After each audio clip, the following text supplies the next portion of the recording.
Ja, ihr Jecken, jetzt ist es soweit. In wenigen Sekunden startet unser erster karnevalistischer Livestream hier aus dem Wirtshaus am Marktplatz. Für euch die letzte Möglichkeit, noch in Ruhe Platz zu nehmen. Ich verspreche euch einen wunderschönen, bunten Abend, musikalisch, tänzerisch, informativ. Bleibt mit dabei, wir sehen uns gleich hier aus unserem Studio. Alaf!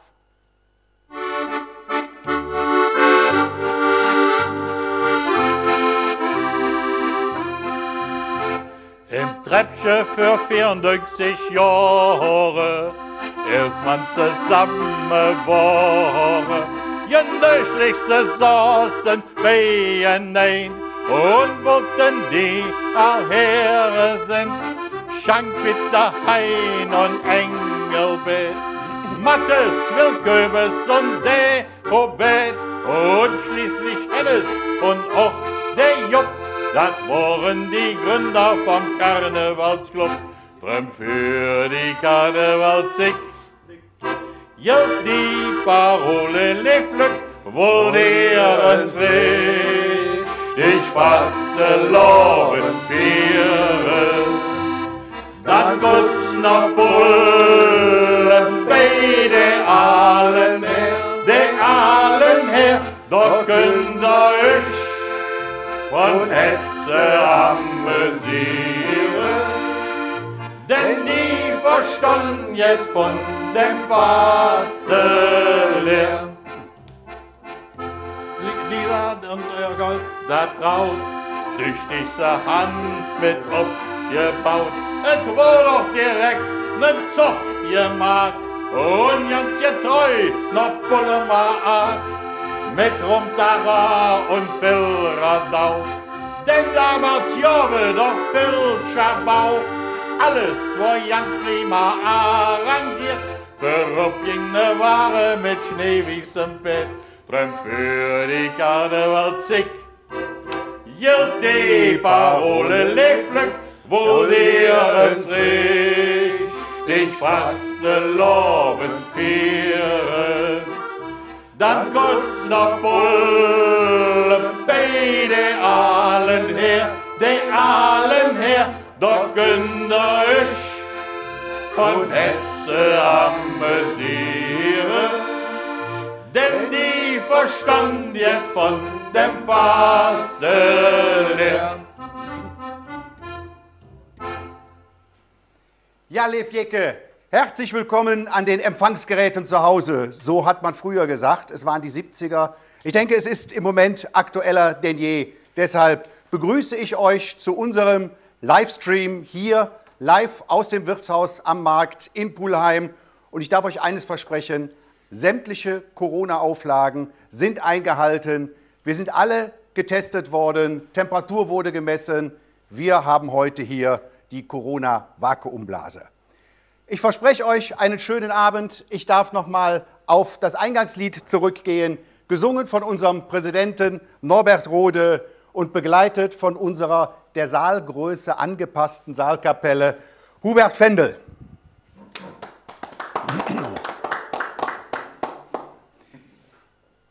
Ja, man vermisst etwas nur, wenn man es eigentlich für selbstverständlich gehalten hat und dann fällt man in ein großes Loch. So ist es dieses Jahr mit dem Fasteler passiert. Ausgefallen ist der bis jetzt eigentlich ganz, ganz selten. Lieber Norbert, du hast Jahrzehnte die Geschicke unseres Vereines schon geleitet, wirst dies auch noch weitere Jahre tun. Und deshalb darf ich dich fragen, kannst du dich erinnern, wann ist das letzte Mal der Fasteler auch hier in Pulheim ausgefallen? Ja, das können noch viele. 1991 bei dem Golfkrieg, da waren heiße Diskussionen in der Politik und auch in der Gesellschaft. Danach hat man sich entschlossen und beschlossen, Karneval durfte nie mehr ausfallen. Und nun haben wir die Bescherung, Corona hat uns mal wieder einen Strich darauf durchgebracht und wir haben die nächste Situation, die uns am Karneval hindert. Das sollte euch aber nicht daran hindern, heute auch ein bisschen hier an unserem Livestream teilzunehmen. Unsere Regie wird den ganzen Abend über immer wieder eine Nummer einblenden. Über diese Nummer könnt ihr uns gerne WhatsApp-Nachrichten schicken, was ihr wissen wollt, was ihr gerade macht. Schickt uns Bilder, wie ihr den Abend verbringt und unseren Abend hier genießt. Und ansonsten kann ich nur sagen, lass mal nicht so viel lamentiere, lass mal lieber ein bisschen jetfiere. Und deshalb geht's los mit unserem Home-Karnevaling, muss man ja in Ableitung an das Homeoffice inzwischen sagen. Ich verspreche euch ein schönes Programm. Mit dabei werden sein die Höhner, die Stadtrebelle, Rabaue, Martin Schops. Ein Überraschungsgast wird gleich auch kommen. Da kommt nachher mehr zu. Wir haben Statements befreundeter Vereine. Und jetzt legen wir los mit den Höhnern und den Freunden.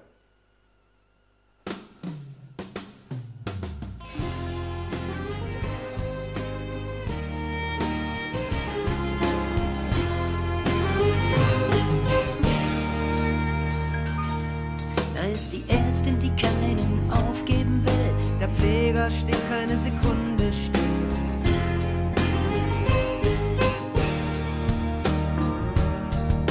Der Fahrer spricht und er macht dir Mut, die Verkäuferin, die jetzt genau das Richtige tut.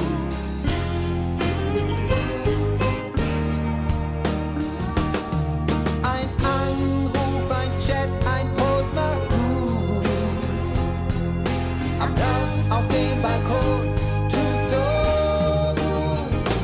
Wenn die Welt sich scheinbar nicht mehr dreht und keiner weiß, wie es mit uns weitergeht.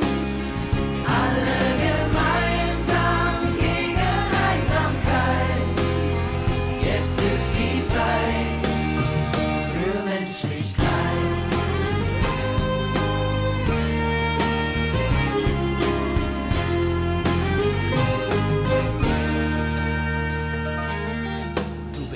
Den Truck und du fährst die Bahn, du sorgst für Ordnung und du packst das Regal.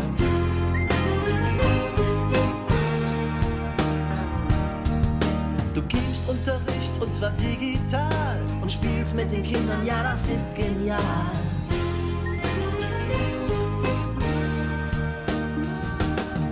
Und alle spüren, es ist jetzt soweit. Jetzt kommt die Zeit für Menschlichkeit.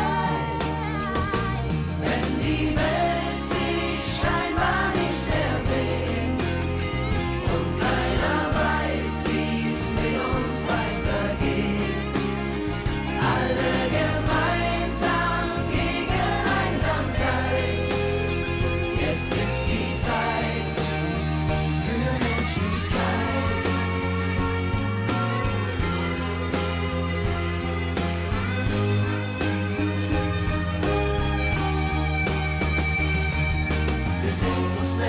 Als je zuvor. Wir sind nicht allein und wir singen den Chor. Denn eins können wir jetzt zeigen: Zusammenhalt werden bleiben.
So haben wir angefangen. Zeit für Menschlichkeit ist gerade in den heutigen Zeiten von Homeoffice wichtig, wirklich den Blick über den Tellerrand hinauszurichten auch. Eine solche Veranstaltung, wie wir sie hier heute Abend abhalten, kostet natürlich Geld. Aber das Geld, was das kostet, haben wir aus eigenen Kräften, aus eigenen Spenden aufgebracht. Nichtsdestotrotz gibt es einen Spendenaufruf, den wir machen. Wir bitten um Spenden, nicht für uns, sondern es ist Tradition, dass das Festkomitee Pulheimer Karneval die Behindertenhilfe Hand in Hand, die es inzwischen in Pulheim seit 32 Jahren gibt, unterstützt. Unterstützung heißt für uns, wir richten deren Sitzung aus und auf deren Sitzung kommen viele Spenden zusammen. Es werden sonstige Sachen dort noch angebracht und diese Gelder, die spenden wir Hand in Hand zur Unterstützung. Vor 2 Jahren fiel die Sitzung aus, sturmbedingt. Jetzt die Sitzung fällt Corona-bedingt aus und es reißt bei der Behindertenhilfe ein riesengroßes Loch ins Budget. Und deshalb haben wir diese Spendensache eingerichtet. Wie ihr spenden könnt, dazu erklären euch diese beiden Herren jetzt gleich noch etwas. Markus Schüngel, unser Geschäftsführer, Markus Leroy, unser Pressesprecher, der auch, wenn ihr ihm schreibt, heute zwischendurch, soweit es machbar ist, euch antwortet. Ja, erstmal auch von meiner Seite einen schönen Abend. Schön, dass ihr alle da an den Bildschirmen seid. Ja, der Rainer hat es gerade schon gesagt, wir haben eine technische Möglichkeit eingerichtet, für Hand in Hand etwas Gutes zu tun. Wir haben ein Sonderkonto eingerichtet, das blenden wir jetzt ein und das werden wir auch zwischendurch immer wieder mal einblenden. Und da ist unsere große Bitte, seid spendabel, tut etwas Gutes. Viel Geld konnte ja jetzt leider im Karneval gespart werden, dann könnt ihr das dann da ja wieder gut investieren. Über diese WhatsApp-Nummer, die wir auch da eingeblendet haben, habt ihr dann auch, wer es möchte, die Möglichkeit zu sagen, wie viel ihr gespendet habt oder ja, was ihr spenden wollt. Und das werden wir dann auch natürlich nur in den Fällen, wo es gewünscht ist, dann auch immer wieder mitteilen. Ja, vielen Dank, lieber Markus. Aber ihr seid bei einer Karnevalssitzung, bei einem Livestream und es geht jetzt musikalisch weiter für euch. Rhythmus, Sportlichkeit und karnevalistisch. Ich sag's euch auf von der Couch. Hier kommen diese 3 Begriffe vereint in einem Bandnamen. Wir sehen die Rhythmus-Sportgruppe. Wir fangen direkt an mit einem Song über das rheinische Lebensgefühl. Glanz und Gloria.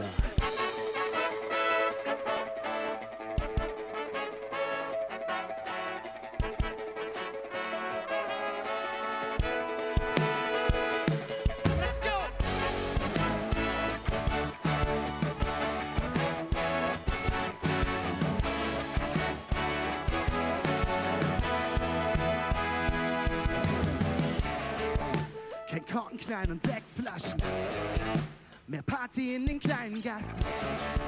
Sperrzeit, die Kneipe schließt und wir so weiter um die Häuser ziehen. Kein Maserati, Polo, Cricket, mehr Breitensport und Zugtickets. Statt Pelz, Rolex und Krawatte, eher so Trikot und Vereinsjacke. Wir bleiben stabil und alles ist klar. Ist alles gut so wie es war, weil mir gar nichts fehlt, solange wir strahlen wie Glanz und Gloria. Gestern noch fremd, heute stoßen wir an.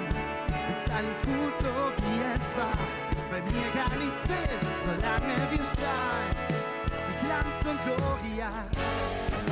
Du lachst und du strahlst wie ein Licht in der Nacht. Du lachst und du strahlst wie Glanz und Gloria. Du lachst und du strahlst, das bringt dich durch den Tag. Du lachst und du strahlst wie Glanz und Gloria. Und statt auf Shoppingmeilen durchzudrehen, in Stadien zum Football gehen, Monatsende Geld knapp, dann ein Tag in den Stadtpark. Mein 5-Sterne-Restaurant sind das Brötchen und der Dönermann. Und viel schöner als ein fernes Land ist der Rhein bei Sonnenuntergang. Wir bleiben stabil und alles ist klar. Ist alles gut so wie es war, weil mir gar nichts fehlt, solange wir strahlen wie Glanz und Gloria. Gestern noch fremd, heute stoßen wir an. Ist alles gut so wie es war, weil mir gar nichts fehlt, solange wir strahlen wie Glanz und Gloria. Du lachst und du strahlst wie ein Licht in der Nacht. Du lachst und du strahlst wie Glanz und Gloria. Du lachst und du strahlst, das bringt dich durch den Tag. Du lachst und du strahlst,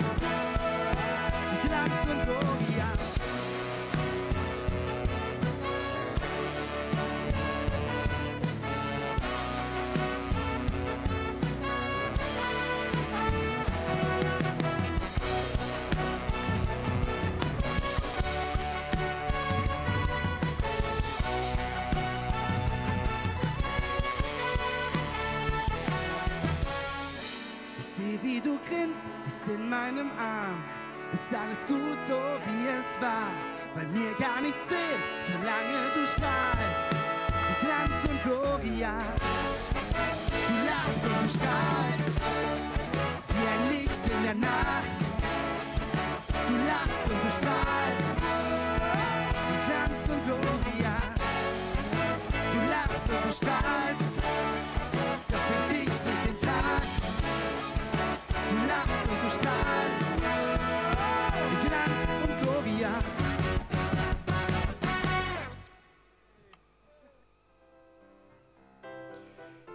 Ja, ihr Lieben, da sind wir wieder, live aus unserem Studio, aus dem Wirtshaus am Marktplatz. Wundert euch nicht, dass immer wieder, wenn bestimmte Gruppen dort singen oder auftreten, eine Telefonnummer unten eingeblendet wird. Pullheim TV hat die Auftritte der Gruppen gefilmt bei den Vorstellabenden und deshalb haben wir uns entschlossen, diese Variante mit einzubinden, denn auch diese Künstler können von euch gebucht werden. Für die Session ist der Drop zwar gelutscht, aber es geht ja weiter und wir gucken natürlich nach vorne. Jedenfalls gucken wir im weiteren Verlauf des Abends nach vorne. Jetzt gucken wir erstmal noch ein klein wenig zurück. In der vergangenen Session hat die KG Alhere das erste Pulheimer Damendreigestirn gestellt. Und das hat für viel Aufsehen gesorgt. Wir wurden von Kölner Vereinen angesprochen, von namhaften Vereinen und man sagte gerade unserem Präsidenten sehr deutlich, was macht ihr für eine Driss? Ihr seid ein Traditionsverein und ihr sendet die falschen Signale. Bla bla bla, können wir im Nachhinein dazu nur sagen. Die Mädels waren auf so vielen Kölner Sitzungen, auf Veranstaltungen eingeladen als Programmpunkt. Sie sind überall bestens angekommen. Sie wurden gelobt von Brüssel bis Berlin. Aber was erzähle ich euch? Hört euch einfach an, was die drei Mädels selbst dazu sagen. Liebe Zuschauer, neben mir und um mich herum sitzt das noch amtierende Damendreigestirn der KG Alhere. Und es ist das einzige Damendreigestirn jemals in Pulheim Dreigestirn war. Ne? Ein anderes gab es noch nicht. Als Damendreigestirn, ja. Also zumindest in Pulheim Stadt. Es gab schon in den kleinen Unterorten, gab es schon Damendreigestirn, aber wir sind das erste in Pulheim Stadt. Ja, genau. Danzweiler und so, das gab es vor 2, 3 Jahren schon. Ja, ja. Und ihr wart schon infiziert in früher Jugend. Ihr seid schon mit 9 Jahren, steht hier, in den Karnevalsverein eingetreten. Also was ist da bei deiner Erziehung schiefgelaufen, dass du so früh in den Karnevalsverein gehen musst? Ja, ich glaube, ich wurde direkt angesteckt von meinem Nachbarn Norbert Rode, der mich mit dem Karnevalsvirus, auch wenn ich dieses schlimme Wort jetzt sage, infiziert hat. Also der hat neben euch gegenüber gewohnt, stimmt, ja. Ja, das ist richtig, genau gegenüber. Und dann hast du immer die Aufzüge gesehen und dann er ging dann im schwarzen Anzug rein und kam im Kostüm wieder raus und sowas. Und da hast du gedacht, was ist da eigentlich los bei denen? Da hast du gedacht, das will ich auch gerne oder so, ne? Ja, so ungefähr. Also seine Tochter, die Sabine, die hat mich angesteckt damals in den Knubbeln und dann bin ich zu den Pullemännchen gekommen und ja, bis heute da geblieben, ne? Das heißt, Knubbel sind die ganz Kleinen von der Alhere, ne? Die tanzen auch und singen? Ja, es fängt mit dem Pullemännchen an und dann kommt Knubbel 1, 2, 3 und ich glaube, nee, 4 nicht, ne? Doch? Nein? Nee, 3, glaube ich. Nee, 3, ne? Und dann Stadtgarde und das ist so, da kommt man von Hölzchen auf Stöckchen und da ist man immer weiter mit dabei. Ja, das ist eine Karriere, die man nicht mehr aufhalten kann, ne? Warst du auch Knubbelin? Ich war auch Knubbelin. Ich bin ein Jahr später als die beiden reingekommen. Und weil du die Jüngste bist. Ich bin die Jüngste, genau. Und ich habe die gesehen und habe gesagt, da möchte ich auch hin. Ach, ehrlich? Genau. Und ihr wart relativ eng oder seid relativ eng befreundet? Ja, schon immer. Wir sind hinter der Bahn aufgewachsen und ja, wir kennen uns eigentlich schon Ewigkeiten. Auf der Straße zusammengespielt, zusammen getanzt. Und ihr wart auch nachher Trainerinnen dieser Knubbel 1, 2 und 3 und auch von den Tanzpaaren, weil ihr halt immer weitergemacht habt, ne? Ja, wir haben getanzt in der Stadtgarde und dann haben die Eva und ich haben gesagt, okay, wir trainieren jetzt mal die Kinder ein paar Jahre und ja. Naja, und dann, das ist das Interessante an der ganzen Sache, dann seid ihr Paginnen der Dreigestirne geworden. Also eine längere Zeit wart ihr dann Pagin. Du auch? Ich war nur einmal, also die beiden haben, glaube ich, eine über 10-jährige Paginnenkarriere hinter sich und als ich dann 40 wurde, sagten die so, und jetzt bist du auch mal dran und einmal musst du unbedingt mitmachen und dann habe ich mich auch überreden lassen, Gott sei Dank, das war das Dreigestirn 2017 und das war auch eine super Session, ja, und irgendwie war es dann vor, oh Gott, wie lange war es, das ist schon 2 Jahren her, dann durch irgendwie Umstände auf dem Oktoberfest kam es dann zu dem, was alle kennen. Wer hatte als erster die Idee? Wer hatte diesen Grundgedanken, ich will Dreigestirn, ich kann das? Ich weiß gar nicht, wer den zuerst hatte. Der kam natürlich irgendwann mal nach einer Sektlaune, aber schon vor ewig und 3 Tagen, bestimmt vor 10 Jahren, keine Ahnung. Dann haben wir immer mal gesagt, und es war von Anfang an klar, wer was macht, weil ich rede halt am meisten, also bin ich die Prinzin. Ne? Ja. Und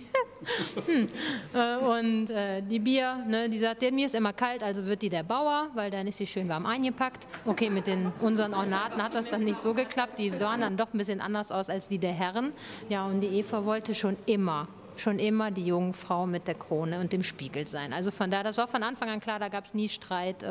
Und wir haben all die Jahre immer gesagt, wenn mal ein Dreigestirn ausgefallen ist oder so, waren wir immer so, ja, wir würden es ja machen, aber ihr müsst uns einfach nur mal nehmen.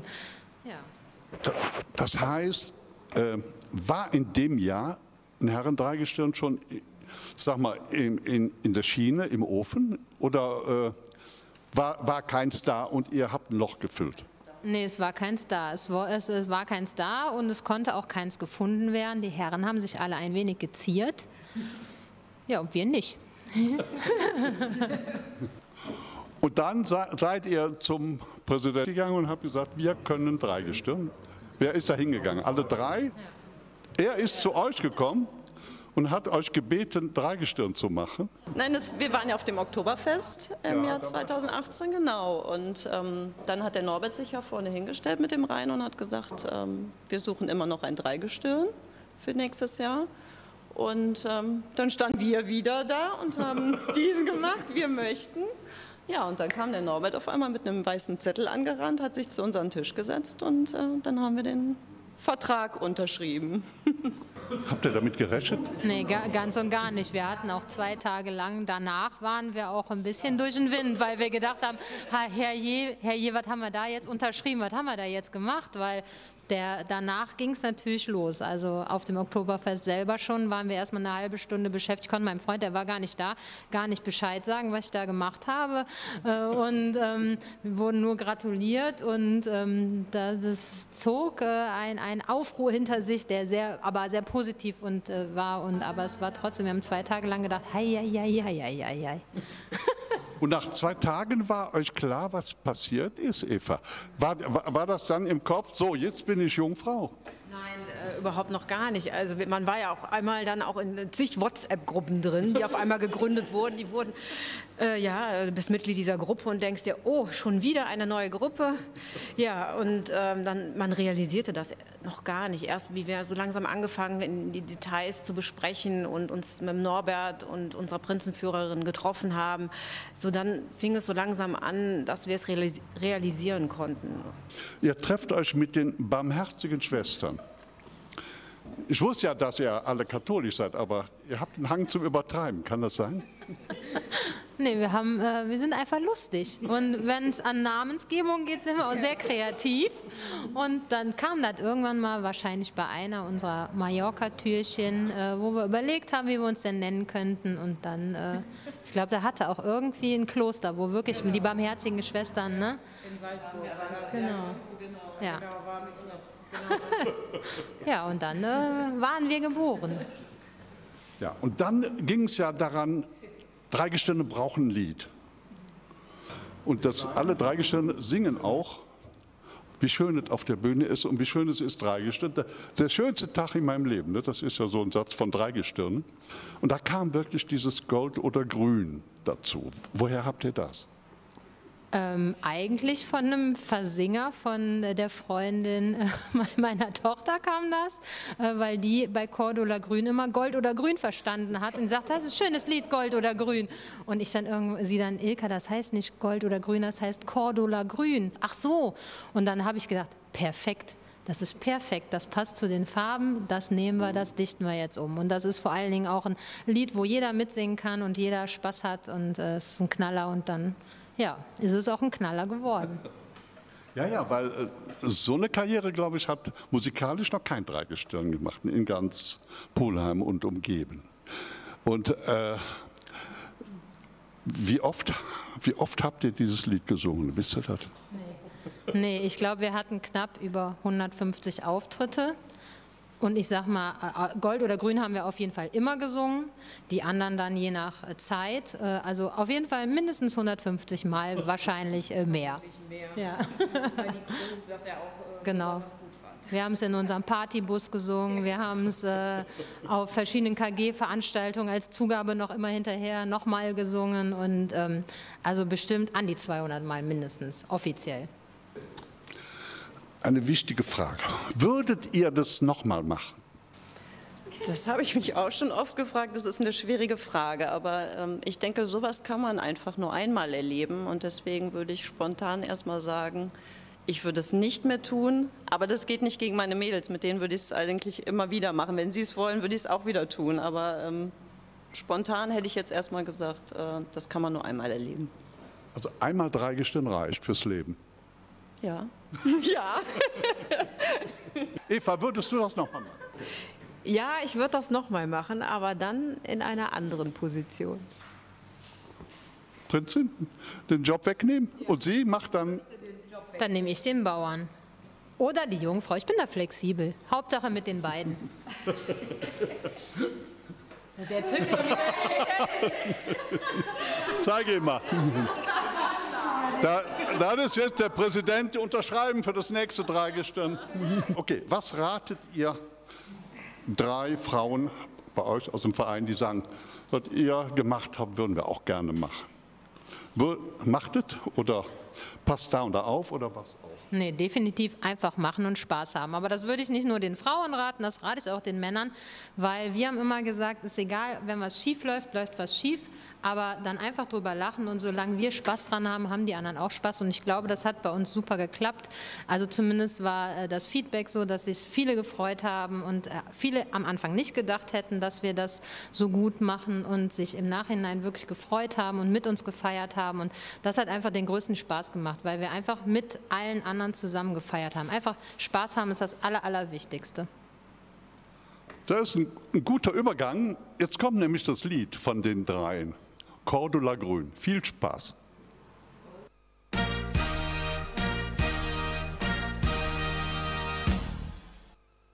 Ja, ihr Lieben, so stehe ich nur hier in unserer guten Pulheimer Stube im Köstersaal und wie ihr seht, es ist leider menschenleer.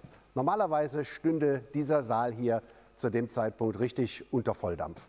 Das Einzige, was hier in dieser Session dampft, sind wahrscheinlich ein paar beratende Politikerköpfe, die aber zum Glück heute auch nicht hier sind. Bei euch möchte ich mich an dieser Stelle aber bedanken. Ihr seid die wirklichen Karnevalisten, denn ihr habt diese Session die Füße in den Tagen stillgehalten.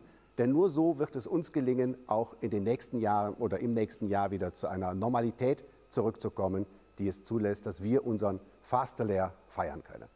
Jetzt lade ich euch ein, guckt weiterhin mit uns unseren Livestream, den wir für euch zusammengestellt haben. Ihr seht jetzt als nächstes nochmal die Mädels vom ersten Pulheimer Damen-Dreigestirn und den Saal, so wie er sein sollte, unter Volldampf. Danke und Alaf. Seid ihr bereit für das zweite Lied? Dann gibt es jetzt für euch Gold oder Grün. Danke, Eva.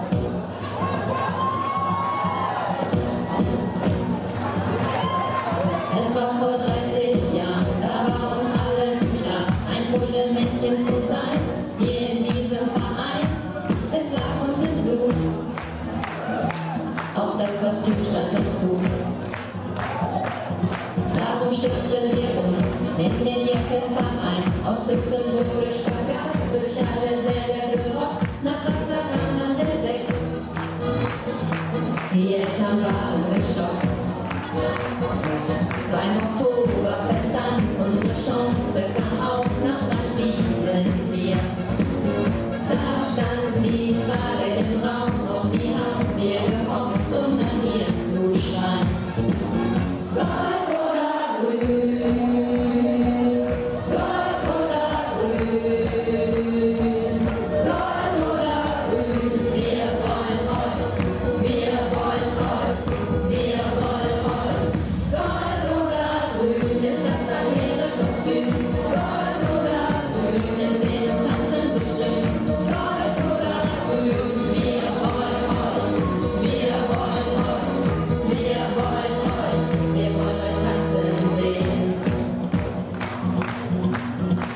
waren alle gespannt, was die Herrenwelt sagt. Da kam der dicke ran, mit nem Vertrag in der Hand. Und so sind wir es jetzt, das erste Damengestirn. Schon war es offiziell und uns wurde ganz heiß. Alle freuten sich sehr und der Jubel war groß. Manche schauten sich an. Was ist mit Norbert nur los? Hätte er das geahnt, was mit uns hier passiert, hätte das längst gewarnt. Und eines ist ja so schön, unser Norbert hier bei uns noch leben zu sehen. Gold oder grün, Gold oder grün, Gold oder grün, wir wollen euch, wir wollen euch, wir wollen euch. Gold oder grün ist das leere Kostüm, Gold oder grün, in dem tanzen wir schön. Gold oder grün, wir wollen euch, wir wollen euch, wir wollen euch, wir wollen euch tanzen sehen, wir wollen euch tanzen sehen, wir wollen euch tanzen sehen,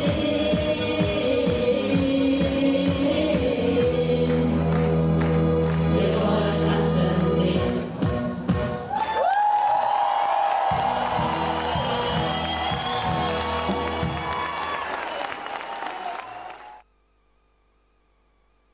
Ja, das war der Blick zurück auf unser erstes Pulheimer Damen-Dreigestirn.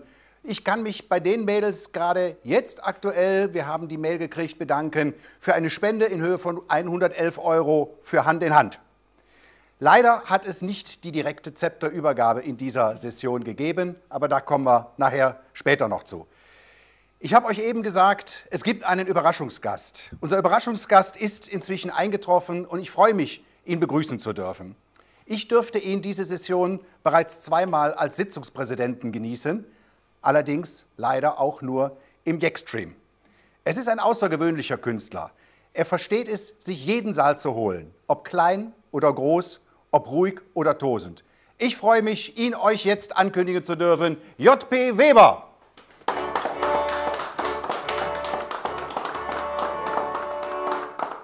Ja, wenn die populären Menschen aus Pullem rufen, bin ich da. Ne, das ist, welche Kamera darf ich? Auch im Namen meiner Eltern. Dankeschön. Das ist, was soll ich sagen? Fastelovend zusammen. Fastelovend. Er fällt mir wirklich. Also wirklich, Fastelovend ist so. Jo, wenn man das ganze Internet hier draußen so liest, ne, hier so Facebook und was man so all Instagram oder so, dann sagen die ganzen Athleten immer, ja, der Karneval, da kann man doch mal ein Jahr Pause machen. Das macht ja vielleicht Sinn, dass der Fastelovend braucht kein Mensch. Aber der Mensch braucht der Fastelovend. Das ist Identität, das ist Mehrwert. Das ist das, wofür wir gerade stehen, wofür wir den Hut anhaben. Jod, vielleicht geht das jetzt auch wieder irgendwie jetzt, so von wegen dem ganzen Impfen, weißt du? Obwohl, die Mika-Bäne ist als Impfzeug im Moment, aber willst du machen? Vielleicht mit der leeren Fläche inrieven oder noch irgendwie, keine Ahnung. Obwohl demnächst eine Chance für große neue Fernsehproduktionen, ne? Demnächst samstagsabends, ne, bei RTL, Gottschalk impft. Der ist dann die ganze Athleten auf der Besetzungscouch sitzen. Die werden dann live geimpft und dann müssen die sich dann da hinsetzen. Da kannst du direkt among die Nebenwirkungen sehen. Der Lauterbach, der klingt dann nicht nur wie der Antwerpes, der sieht dann auch so aus. Und dann hast du hier so Silbereisen, ne? Der Florian Silbereisen, der paddelt dann mit dem Traumschiff direkt among in die Impfarena nach Düsseldorf. Unter uns gesagt, der hat den Virus ja atemlos überstanden. Ne? Das ist ja, man muss auch ins Glück haben, wenn man vaginal intolerant ist. Man hier Falle, der läuft doch so kistig. Aber ehrlich, das ist, was haben wir, das ist ja alles so. Der Handel hat so, ne, die Friseure haben so. Jo, das stört jetzt so eine Johnson und Trump nicht, dass der Friseur so hat. Ne? Das ist das, was die für Fefis am Kopf haben. Man hier Falle irgendwie. Und dann, hey, der Brexit, Exit Johnson. Ne? Also wirklich, jetzt mal unter uns, ne? Dem sein größte Sorge von dem Johnson war ja, dass er nur noch nach Deutschland rennen darf, wenn er demnächst als Trump-Dopel im Sauerlandstern auftreten darf. Ne? Oder hey, der Trump und der Johnson, die hatten das ja. Die hatten ja den Virus. Die hatten Corona, dumme in Falle. Die hatten der Rinderwahn, wenn du mich freust. Ich hatte das Bild schon im Kopf, wann die Bates versucht haben, mit ihrem Löhr aus der Flehe aus dem Gesicht zu schlagen. Und dann heißt er, hey, was heißt Söderianer? Hey, die ganze Bayern, ihr sagt's irgendwie. Was haben die geschimpft irgendwie? Ja, wir sagen das Oktoberfest ab. Da haben wir Kölsch gesagt, der Karneval säßt ja nicht auf. Der Karneval säßt ja nicht auf. Ne? Dann haben wir den Karneval abgesagt. Da haben wir abgesagt. Jetzt kommen die Bayern wieder. Wir machen wieder Oktoberfest. Wart auf, dann schicken wir die Höhner. Grippe.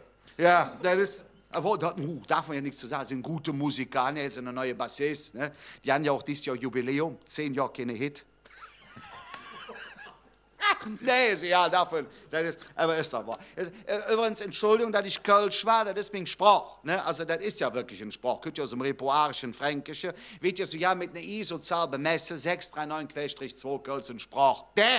Du kannst ja konjugieren, ein Verb beugen. Ja, Sie können sagen, der Weber ist Drister, wir sagen jetzt gelehrt. Ne? Zum Beispiel, ich gehe, pass auf jetzt, ich, Jan, du, jes, es, jet, Herr, jet doch. Ne? Das, oh mein Gott. Wir haben ja im Kölschen sogar Metaphern. Wir haben echte Metaphern, Bildsprache. Ne? Jo, das kannst du nicht überall übersetzen. Ne? Das kannst du nicht machen. Ne? Zum Beispiel, wenn du auf Deutsch sagst, der Hahn im Korb. Ne? Hey da, ne? Kann das mit der Kamera drauf? Hey, der Pfiffi da. Ne? Der ist, ne? Das ist der Hahn im Korb. Auf Englisch wird das nicht funktionieren. A cook in a basket. Das geht nicht, ne? Oder, das, ja, ist das so. Aber es gibt auch unnötige Sachen, die braucht man jetzt nicht. Ne? So Akademiezeug manchmal für ein Brill, das hält man nicht Lohnmaschine, das ist ein Brill, dumm in ihr Falle. Oder eine Fernseher, ne? Das ist kein Euelskist, das ist ein Fernseher. Obwohl, es gibt auch sexy Sachen, es gibt sexy Sachen von der Akademie. Seidenblouson auf Kölsch, großartig, Seidenblouson auf Kölsch. Kennt ihr nicht? Ist ganz einfach. Sigge was Lümsche. Sigge, sexy, wa? Sigge was. Jetzt stell dir uns vor, du bist aber auf der Akademie von der Kölschen Sprache gewesen. Stehst dann am Neumarkt, das in Köln heißt der Neumarkt ja Neumarkt, wobei der Heumarkt nicht Hümarkt heißt, weil der Pät fürs Heu, Gehü, kann man sich einfach merken. Stehst du dann beim Pig und Pop und Wusch an der Kasse, sagst, Tag, ich hätte jene Sigge was Lümpsche. Steht da wahrscheinlich so eine urkölsche Verkäuferin an der Theke, die sagt dann, bitte, was haben gesagt, habe nichts verstanden. Kannst du von uns ja. Und das ist auch der Grund, warum wir auch alle überleben. Wir überleben das alle. Da kannst du für. Die haben ja alle Angst gehabt, die hatten ja einen Kadanz, dass das ganze Mallorca hier drüsse dann irgendwann nach Köln kommen kann. Das kann nicht passieren. Ich habe mir das angeguckt, die Unnötige. Solange so eine Tim Tuppet auf Mallorca singt, ich habe eine Zwiebel auf dem Kopf, ich bin ein Döner. Was willst du da auf Kölschstruss machen? Ich habe eine Knoche zwischen den Ohren, ich bin eine Hemmsche. Nee, kannst du nicht machen. Das kannst du nicht machen. Und mittlerweile, ich habe ja das Gefühl, wenn ich ja so Auftritte mache in der letzten Woche, ne, ich schwöre, Camgirl, ne? Mein Gott, ich bin so sexy. Ach, kannst du... Was haben wir im Sommer für Auftritte gemacht? Ich hatte alles an Auftritte. Beerdigungen. Ich habe Beerdigungen gesperrt, schon nie gemacht. Beerdigungen. Obwohl ich muss sagen, Beerdigungen sind für uns Musiker tolle Sachen. Die wollen keine Zugabe. Ehrlich. Da stehst du auf so einer rheinischen Beerdigung, stehst du da von der Funke, hey, Naherholungsgebiet Melate, Erscher Straße 204, steht hinter dir so ein Athlet. Ne? Schmiest die ganze Zig Frikadelle in der Giraffe. Noch ein Frikadelle. Ich stand da, so hör mal. Meinst du, unter uns gesagt, der frisst die noch? Guckt er mich an und sagt, meinst du, der stellt den Blumen noch in das Wasser, oder wie? Das ist er. Ach, das. Und dann die Frage, soll man dann jetzt irgendwie Fasten machen? Ja, natürlich. Ne? Das, wie gesagt, das hätte ja alles so. Der Handel hätte so, ne? Der Friseure, alles hätte so, das müssten wir doch jetzt machen. So, ja, der Mehmet-Tempel ob der Hornstraße hätte so. Hey, Pascha hätte so. Kann der Harald ein Liedchen drüber singen? Wirklich hätte so. Jetzt hatten sie ja für, aus der 150 Zimmer 150 Impfkabinen zu machen. Dumm in ihr Falle, das ist doch keine Schluckimpfung. Das ist doch... Da ist, nee, wirklich doch. Obwohl, man muss auch mal Abstriche machen, das muss man sagen. Man muss auch mal Abstriche machen. Natürlich machen wir jetzt. Und dann stehst du eine Anruf, kriege vom Rainer Hömisch. Und er hat gesagt, Weber, mir schrieben eine Lied. Der Rainer kann schreiben, Wahnsinn. Ey, der hat Kaczmarek geschrieben, noch ein paar andere Liedchen, die man wirklich kennt. Dann habe ich gefragt, sag Rainer, über was schreiben wir denn? Sagt er, über eine Kölsche. Ich sag, nee, dann kann ich nicht mehr hören. Ey, Domring, Sonnenschein, Röcke, Ping, dumme nicht Falle. Der sagte, nee, das ist eine super Idee für ein Liedchen über eine Kölsche. Das machen wir jetzt. Das ist ganz neu. War gerade zu Lütsche, pass auf jetzt.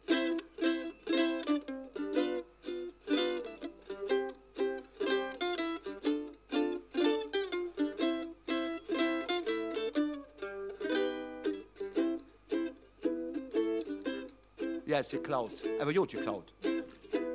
Es war am 8. Tag, spät in der Nacht, da hätte Lewe J. der Kölsche gemacht, dann hätten sich belurt und gesagt, ach komm, lass ihn so. Komm, lass ihn so. Dann hätte in die gezeigt, wie man sich vermehrt, doch ein paar Prozent böchte immer noch verkehrt. Dem Herrgott ist das alles egal. Ach komm, lass es so. Ach komm, lass es so. Da habe ich im Rainer gesagt, pass auf, das ist ein schönes Liedchen. Aber da muss man doch singen können. Man muss doch mitsingen können, bis er bei der Kolumbine in die Lade, die Mädchen wollen singen. Sagt, ja, Weber, super neue Idee. Von wer ihr singen? Pass auf jetzt, ich sage, ja, aber lalala mache ich nicht. Ich bin nicht der Lalala-Typ. Nee, ist innovativ, neu, pass auf jetzt.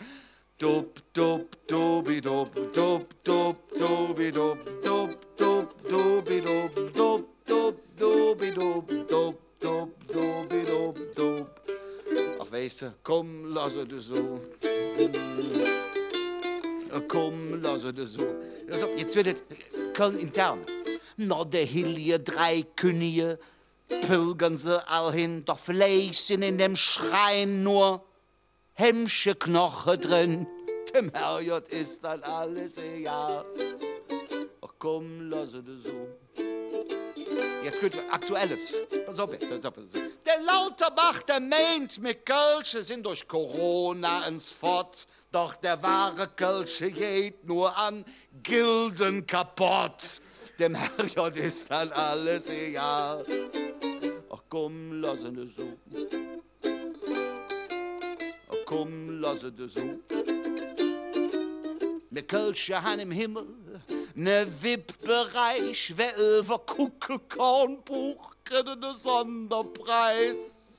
Dem Herrgott ist dann alles egal. Ach komm, lass es so.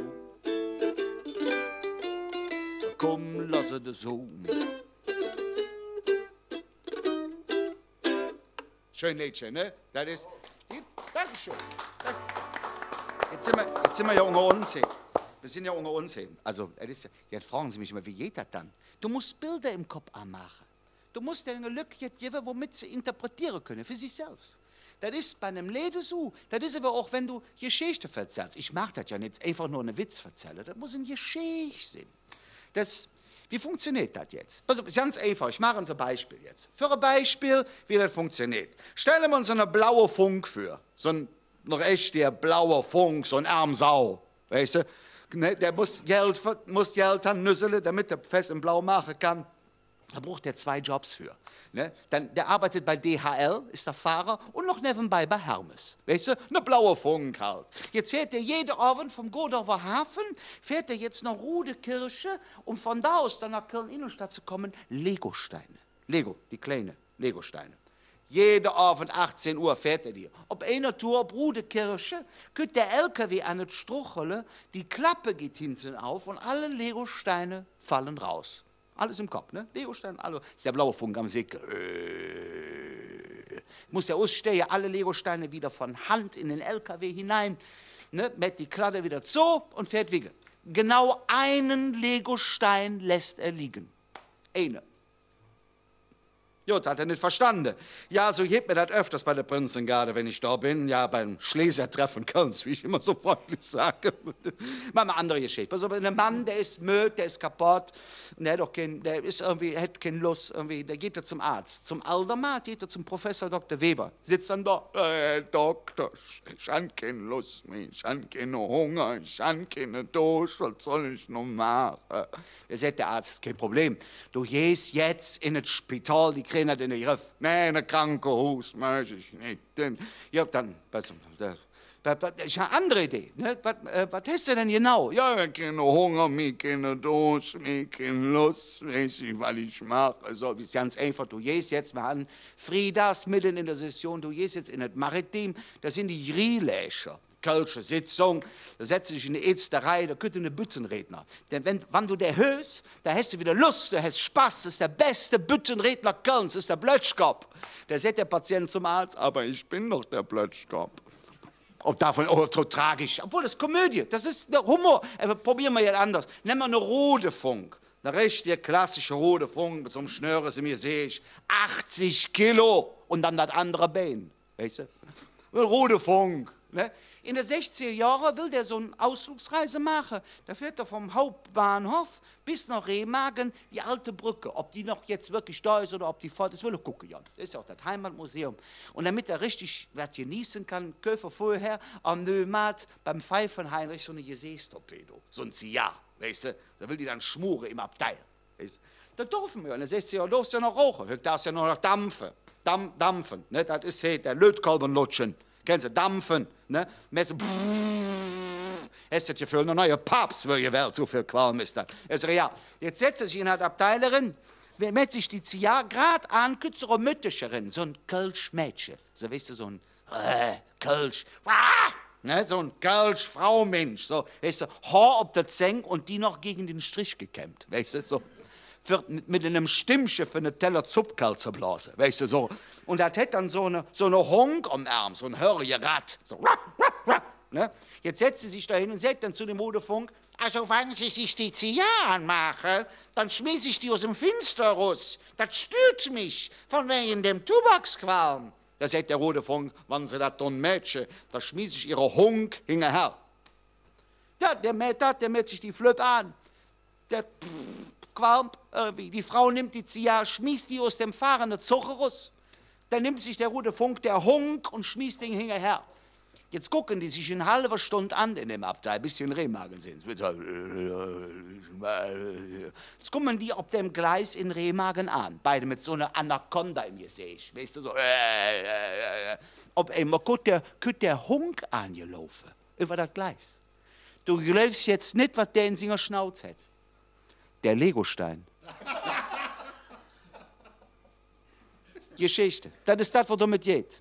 Du musst was zum Interpretieren geben. Und das ist genauso, ist eine Story zu erzählen. Ein Krätzchen nennt man dann in Geschichte, ist genauso, als wenn du ein Lied singst.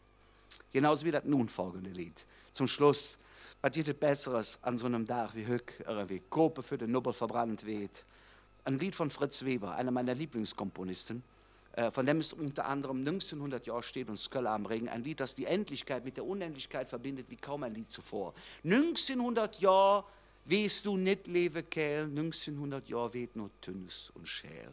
Soll man sich mal so merken. Vor allem, weil das neue Motto für nächstes Jahr ist, alles hetzing zick. Ja, alles hetzing zick. Alles hetzing zick, auch für uns Kölsche oder Pullem oder mein Gott. So ja, für die Naturvölker, Bornheim. Ja, ne, das ist... Sie alle kennen das Lied. Ich glaube, emotionaler geht es nicht.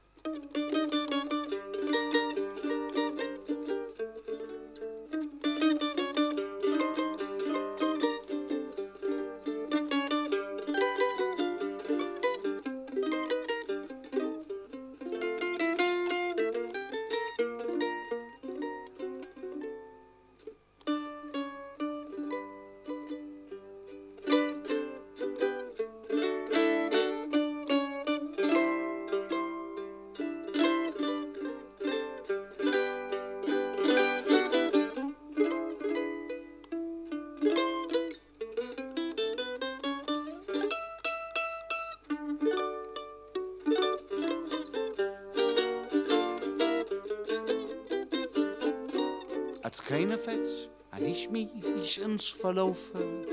Ich glaub, ich wollt mir nur ein Rahmkamelche kaufen. Ich funk mein Straß nicht mehr, ja, das war schwer. Der Schutzmann fragte mich, hey Jung, wo bist du her?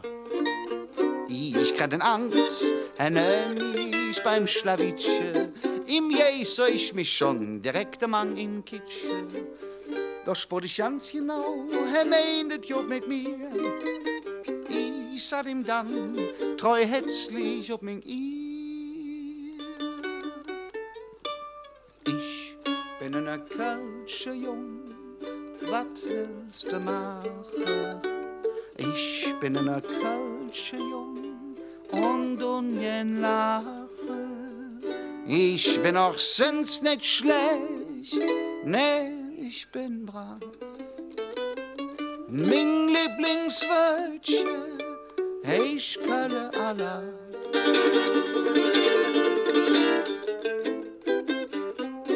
Drum raden, ich lass niederkommen sangen. Lach doch im Leben nur, du musst dich noch fangen. Denn wenn du nicht mir lachst, das ist verkehrt.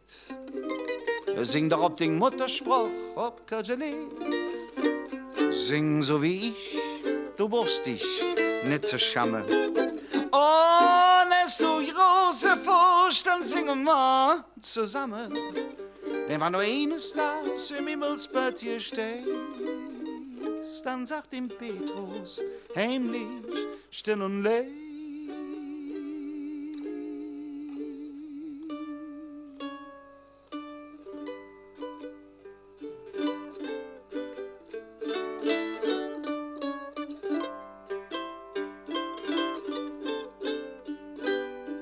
Ich bin auch sonst nicht schlecht, nee, ich bin brav.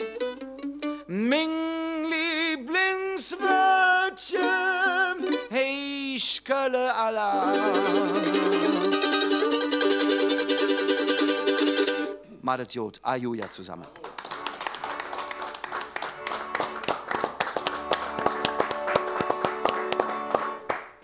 Ja, ihr Jecken, was gibt es schöner, als einen solchen Überraschungsgast hier präsentieren zu dürfen? Und wir machen jetzt das, was wir bis jetzt noch gar nicht gemacht haben, denn ohne Publikum fehlt ein bisschen was. Aber wir bedanken uns bei J.P. Weber mit dem dreifachkräftigen Bullem, J.P. Weber, Livestream. Herzlichen Dank, dass du da warst. Und nächstes Jahr auf der Bühne wieder. Ja. In alter Manier. Herzlichen Dank, J.P. Weber.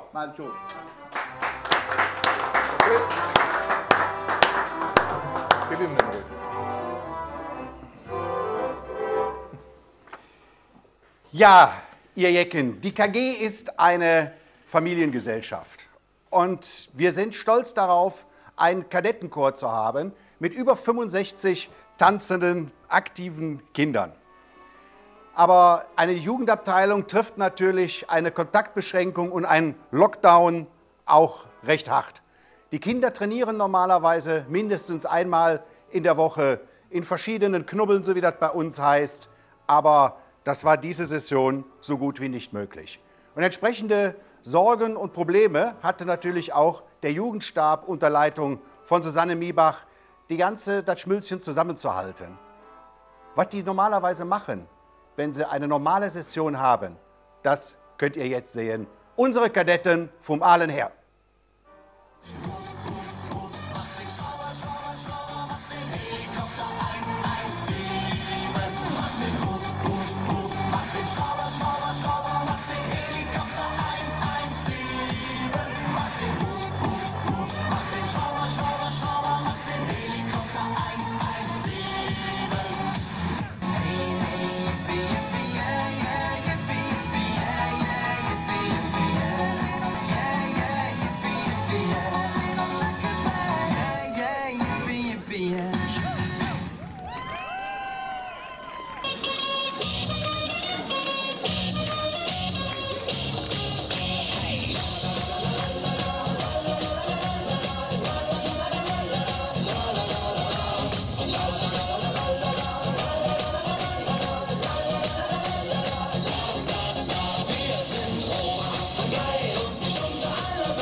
alten Wünsche.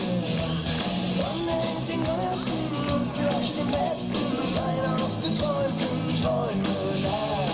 Kämen doch die Zeiten, die vergingen wieder. Käme doch die Jugend einmal noch zurück.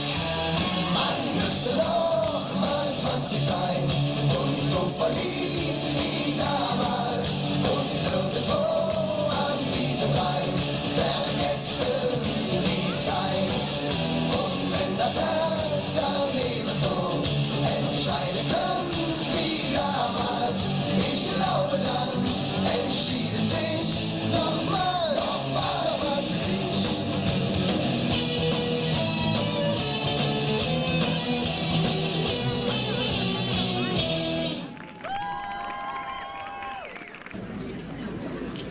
Und du läufst immer wieder an der Schank, gegenüber und die winkt zu dir rüber und du winkst immer wieder. Hallo, Halli, Halli, hallo, Halli, Halli, hallo. Hallo, Halli, Halli, hallo, Halli, Halli, hallo.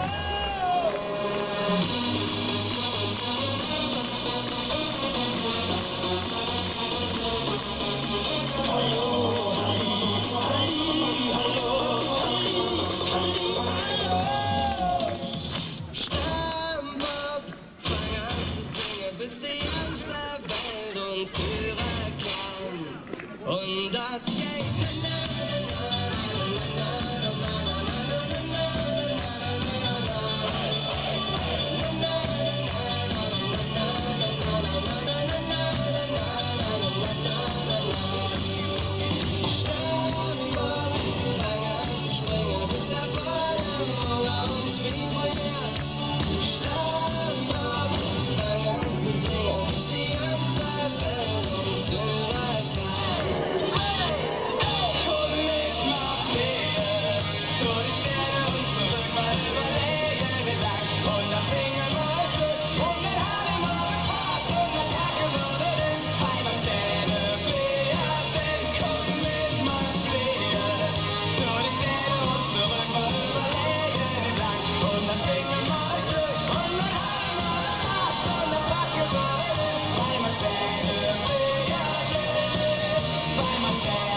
Hallo ihr da draußen, oder besser gesagt, ihr da drin.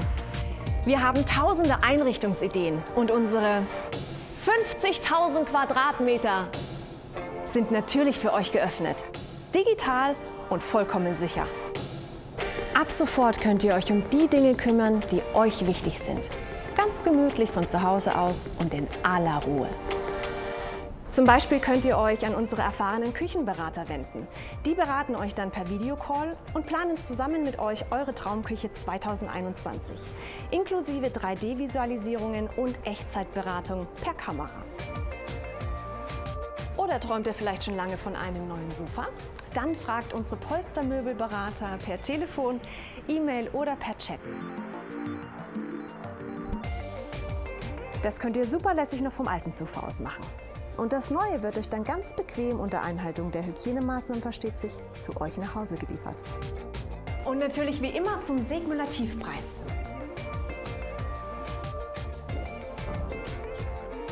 Unsere Türen bleiben zwar geschlossen, aber unsere Herzen und Ohren sind offen für eure Wohnwünsche und Einrichtungsträume. Auf ein besseres 2021. Schreibt uns E-Mails, chattet mit uns oder ruft uns einfach an. Natürlich könnt ihr uns auch online besuchen. Wir sind für euch da.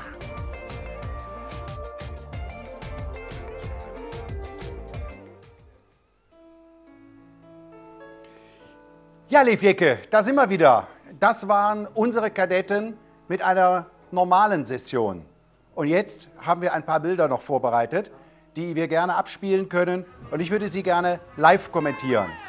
Denn wenn man den Pens die Uniform anzieht, dann sind das andere Kinder. Dann sind das Kinder, die eine frische Duracell drinnen haben. Und eine Jugendleitung denkt sich immer was aus, die Pens bei Laune zu halten und ihnen wenigstens mal die Möglichkeit zu geben, die Uniform anzuziehen und damit rauszugehen. Und so hat es unsere Jugendleitung jetzt auch gemacht.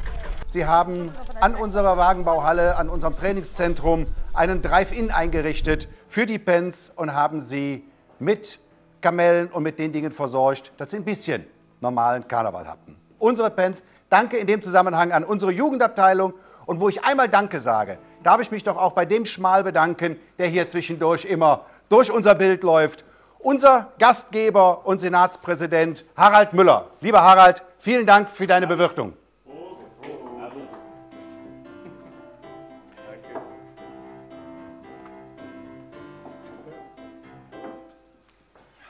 Ja, frische Gläser sind da. Dann hätte ich doch auch gerne mal frische Informationen. Was macht denn unser Spendenkonto?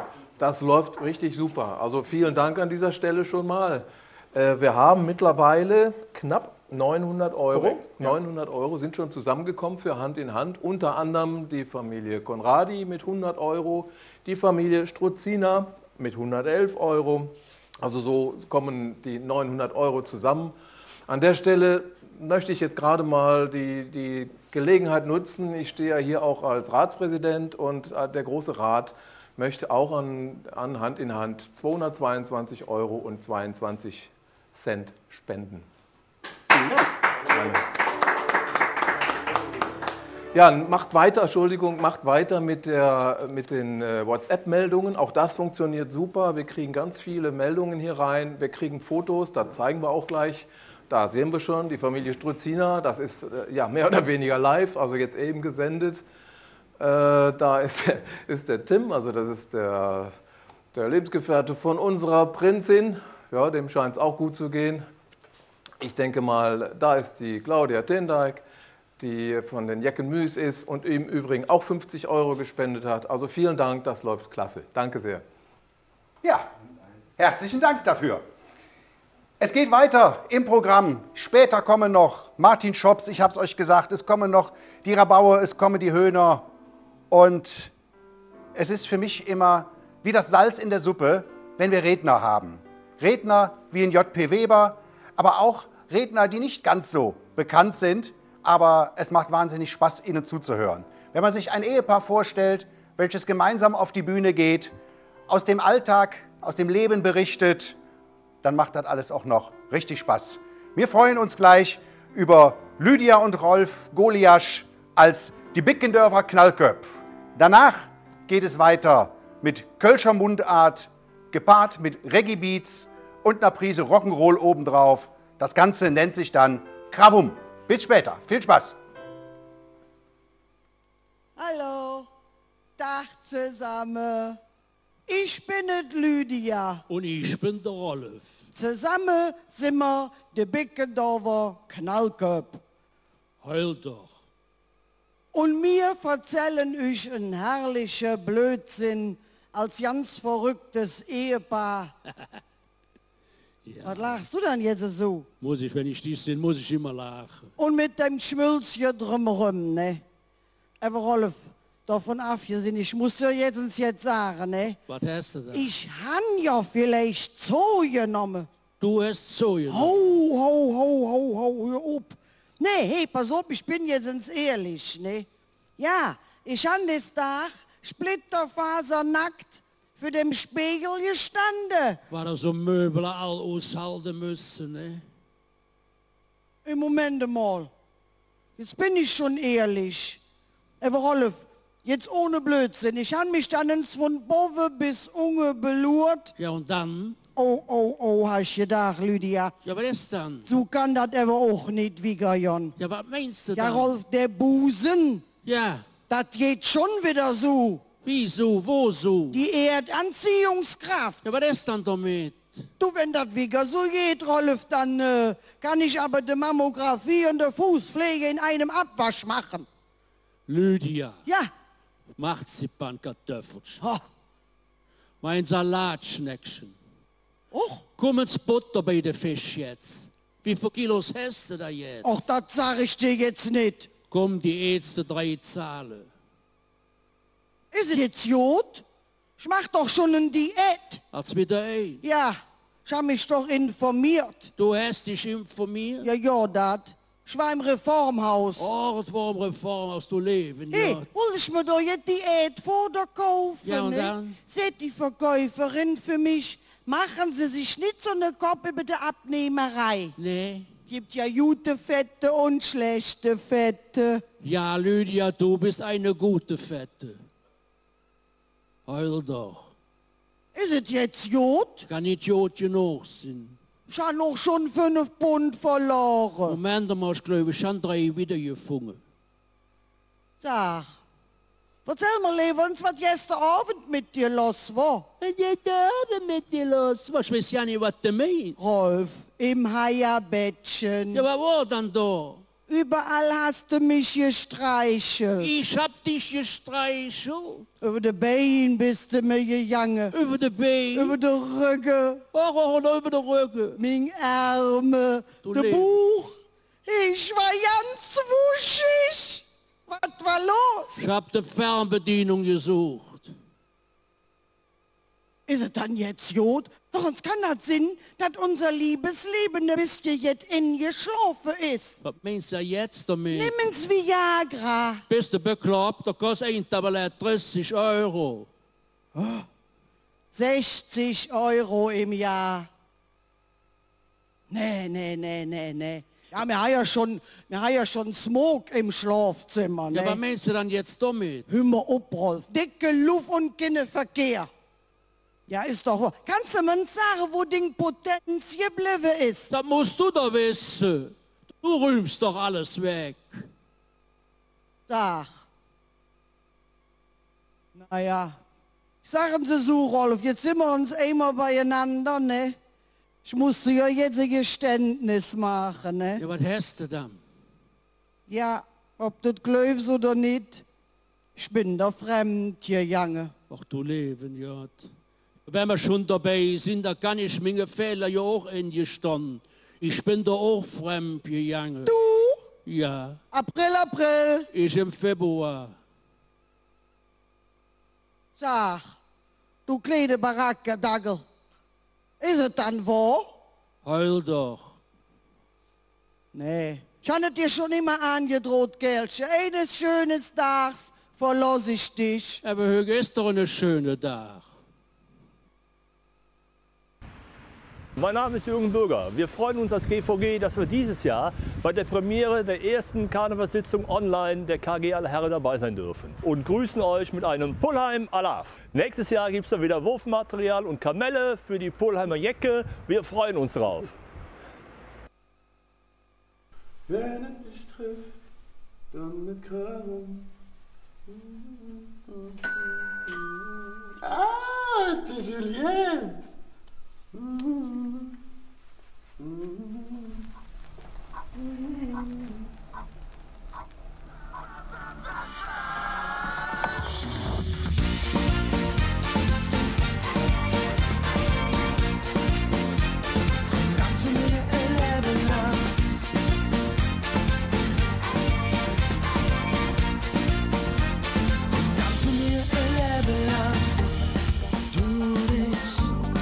Neue Früh, das Glas sei voll, wir sind radardoll. Die Musik läuft die ganze Nacht. Ich läch mich an mit meinen Oberschaft. Du nicht, wir fahren in die Stadt. Du nicht, ob der Frieseplatz. Mayon af, und mache jetzt Rababababababa. Ich lang mit mir Sinn, die Schönheit hier vom Ring. Ja, du bringst mir Herzen singen, hier im Sonnenschein. Hab nicht lang mit mir Sinn, die Mädchen hier vom Ring. Gib mir den Handen. Tanz mit mir ein Leben lang.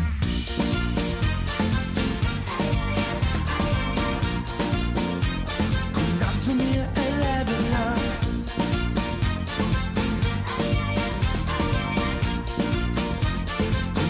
Mir ein Leben lang. Keiner könnt an uns heran. Machst du so mit den Kürbis an? Ne Pflöck genug, das Glas hier leert. Die Deutsche Bahn, die könnt doch spät. Du und ich, wir fahren nicht nur Hus. Du und ich, wir trinken bis zum Schluss. Major ab und mache jetzt Rababababababa. Kann nicht lang mit mir Sinn, die Schönheit hier vom Ring. Ja, du bringst mir Herzen singen, hier im Sonnenschein. Kann nicht lang mit mir Sinn, die Mädchen hier vom Ring. Gib mir den Handen, tanz mit mir ein Leben lang.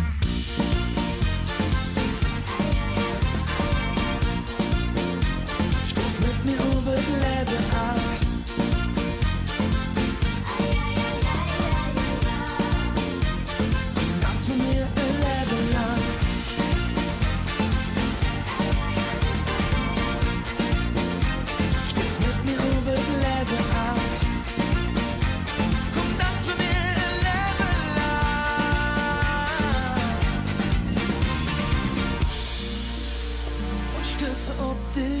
An.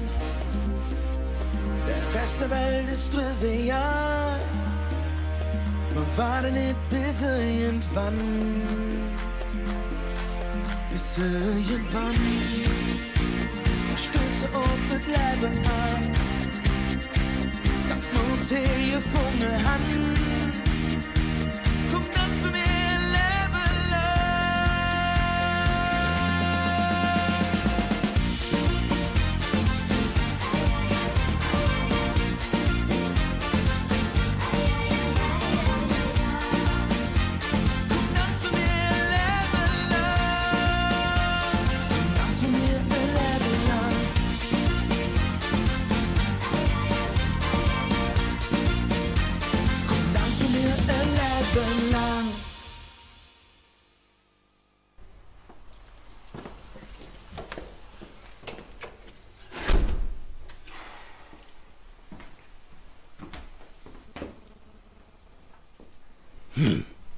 Wird gut.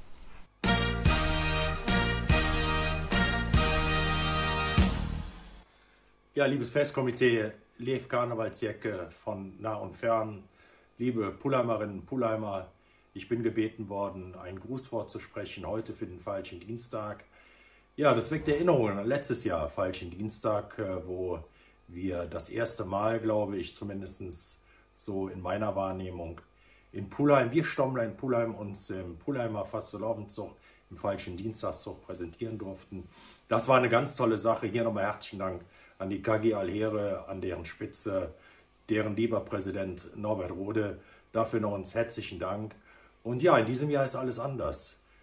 Wir haben Sitzungen ausfallen lassen müssen, unsere Veranstaltungen haben nicht stattgefunden. Trotzdem bin ich total optimistisch, dass es in diesem Jahr eine Verbesserung der Situation geben wird und wir alle gemeinsam wieder feiern dürfen, feiern können, spätestens im November, und dass wir dann auch alle wieder zusammenkommen können. Wir Pullheimer, egal woher, es war einmal ein Motto, mit euch zusammen, egal woher, fielen wir Stommler Faste leer und dann fielen wir Pullemer Faste leer in allen Stadtteilen, und dann ist auch Stommeln wieder dabei. Herzliche Grüße aus Stommeln, aus dem wunderschönen Mühlenort, an alle Fastelovenzjacke, groß und klein, mit einem herzlichen Stommler Bure, Müll ob und Pullem Alaf. Bis demnächst. Ihr Stommler Bure. Ja, Livieke, nicht umsonst kamen die Grußworte von HP Hasche aus Stommeln hinter Krawum, denn beide kommen aus Stommeln. Wo wir bei Stommeln nochmal sind. Ihr müsst wirklich aufpassen, ihr Stommler, die jetzt zugucken, merkt euch das bitte. Letztes Jahr ist bei euch der Zug ausgefallen wegen Sturm. Dieses Jahr wegen Corona. Passt auf das nächste Jahr auf. Jeder Rheinländer weiß, alles, was dreimal hintereinander passiert, ist Tradition.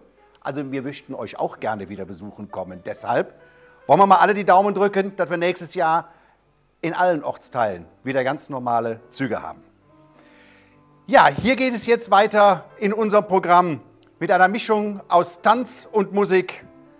Wir haben die Kadetten eben gesehen, wir haben aber auch die Stadtgarde, geleitet vom Kommandanten Patrick Schött. Und die haben natürlich genau das gleiche Problem. 45 Tänzer können mehr oder weniger trainieren. Teilweise haben sie im Nordpark trainiert, im Freien. Normalerweise haben sie Auftritte in ganz NRW. Jetzt sehen wir sie nur ein bisschen im World Wide Web. Ich möchte aber auch die Gelegenheit nutzen, mich mal bei unseren Unterstützern zu bedanken. Stellvertretend kommt gleich ein Einspieler nochmal von der Volksbank, die auch immer ein offenes Wort für uns als Gesellschaft hat. Musikalisch geht es danach nahtlos weiter mit Schmitz Marie und jetzt hat erstmal das Wort der Kommandant der Stadtgarde, Patrick Schött. Lehrer Familie, Lev Jecke. Hier stehe ich vor euch, der Kommandant der Stadtgarde der großen Puhlheimer Karnevalsgesellschaft Aalheere von 1927 e.V.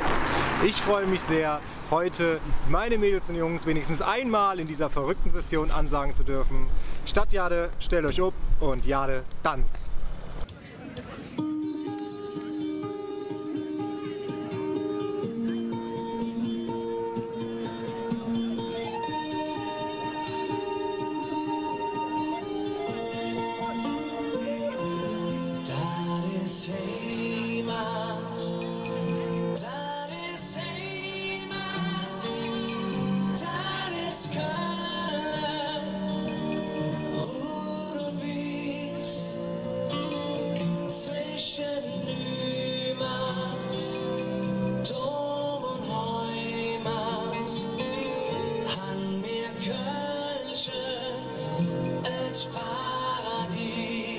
Der Welt noch nicht gesehen, der steckt von klein an in uns drin.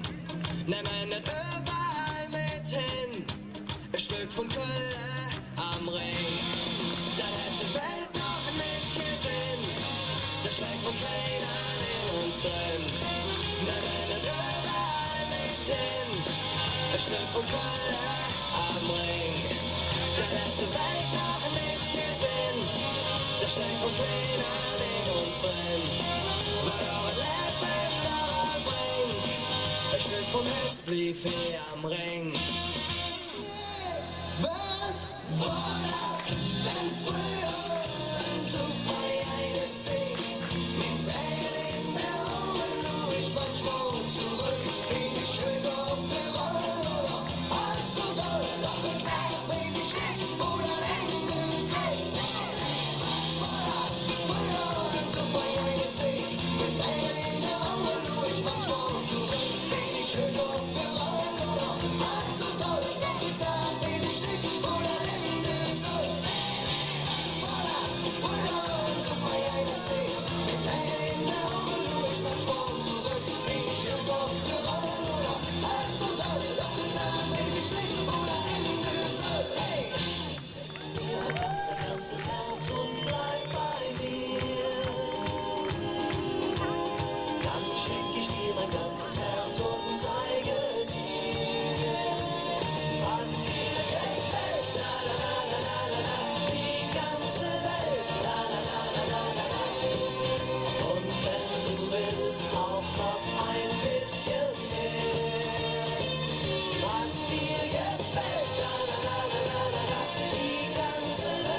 Ja, das war Heimat von der Stadtgarde. Wir wünschen dem Dreigestirn auch immer eine schöne Heimat hier in der Malzmühle. Wir kommen gerne auch und an mal vorbei, auch ein Stückchen was zu trinken.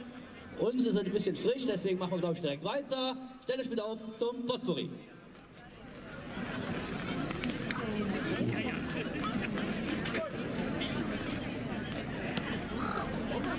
Stollein parat? Ja, pass auf. Ja, Tanz. Jetzt geht's los, wir sind nicht mehr aufzuhalten. Jetzt geht's los, hier spielt die Musik.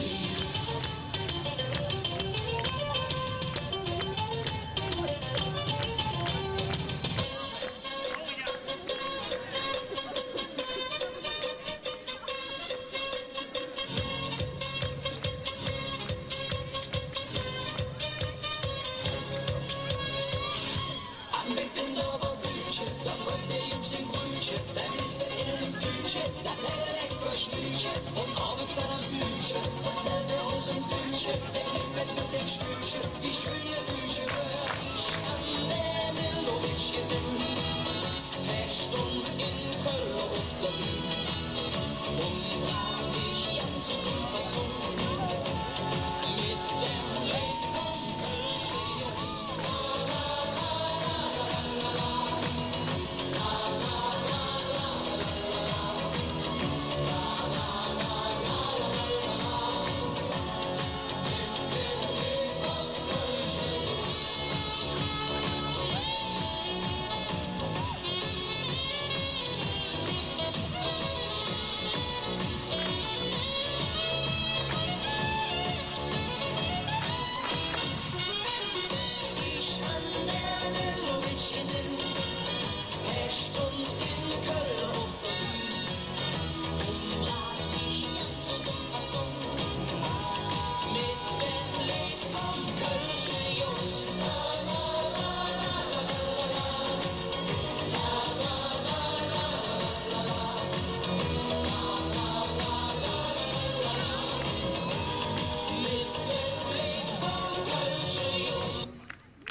Ich will nur dich, Liebchen, lass mich nicht allein im Regen stehen. Ohne dich ist dann alles doch nur halb so schön.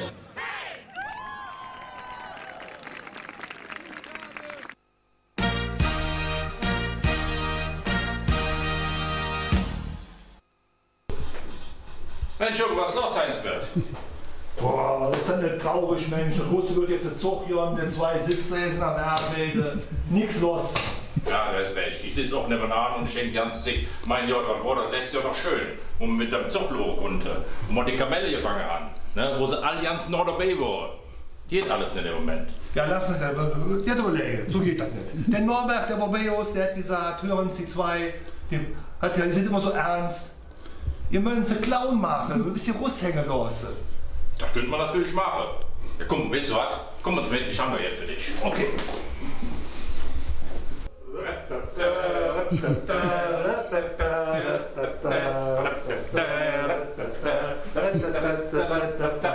Und Frank, was ist dazu? Ja, viel besser. Da fühlt man sich direkt befreit. So kann man fast laufen führen. Siehst du, so kann man im Zug mitgehen, so kann man eine Sitzung führen. Und in dem Sinne wünschen wir alle Polemer Karnevalsjäcke, trotz der Pandemie, trotz der Pappnas, ob der Maske, alles Jode. Madisch hat Freude, auch wenn es zu Hause ist. Wird gesund, Lot, das Ding Wigge, was die hier machen vom Aale her, das ist eine ganz super Sache. Wir sind auch ein Stückchen davon. Wir wünschen euch für die Fastelavond viel Freude und macht euch ein Fläsch Bier ab, eine Wing auf der Tisch und dann jeder los. Und vor allen Dingen, bleibt alle gesund, eure Volksbank.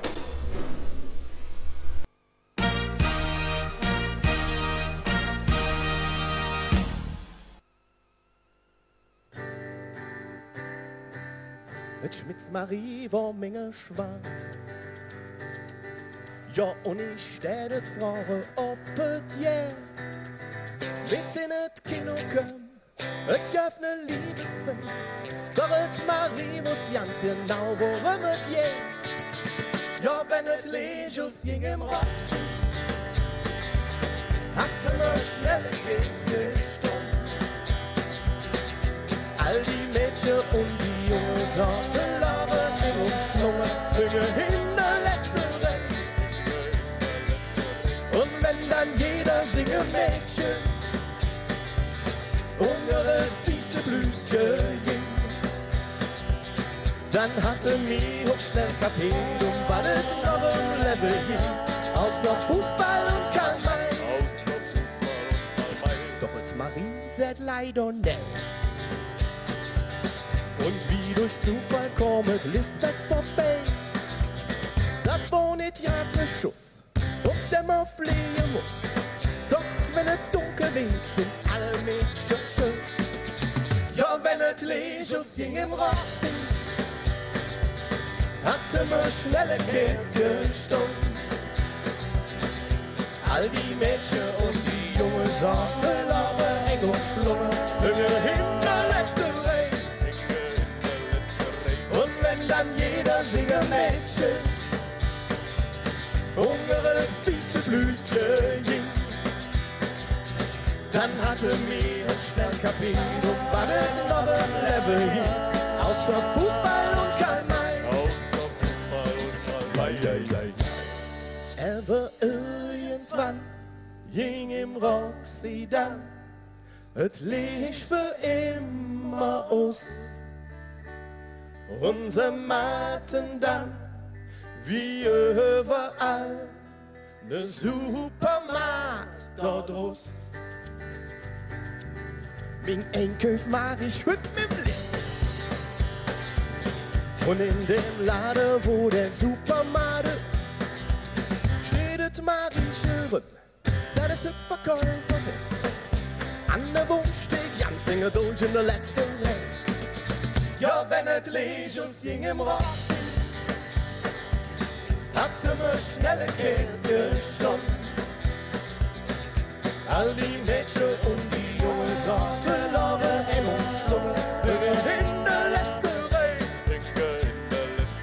Und wenn dann jeder singe Mädchen um ihre fiese Blüschen ging, dann hatte mir uns schnell kapiert, und war es noch ein Level ging, außer Fußball und Karl-May. Und Messing in der Sakristei.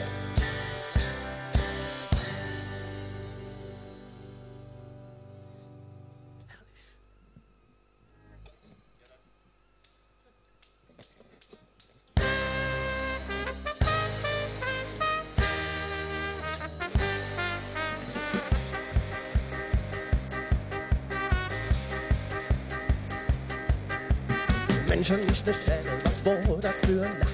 Was hat das lecker Mädchen nur mit mir Makabenes? Ist nix für den Jungen.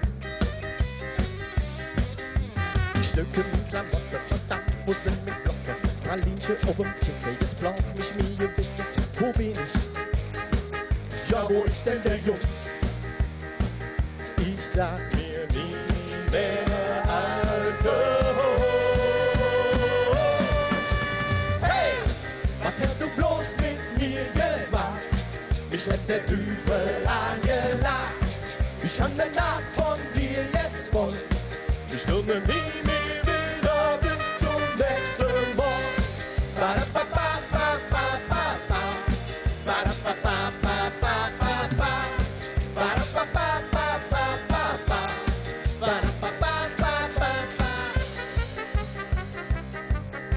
Jetzt schon ich stehen in Hamburg für morgens und der Straße.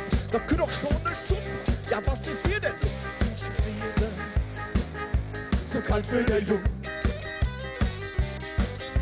Der ist doch noch so freundlich und fragt mich bis zu dir. Schatz, es ist nicht wie es aussieht. Ich kann dir das erklären. Dort knallen. Zu spät für den Jung. Ich sag mir nie mehr Alkohol. Hey, was hast du bloß mit mir gemacht? Ich hätte Teufel angelacht. Ich kann den Nas von dir jetzt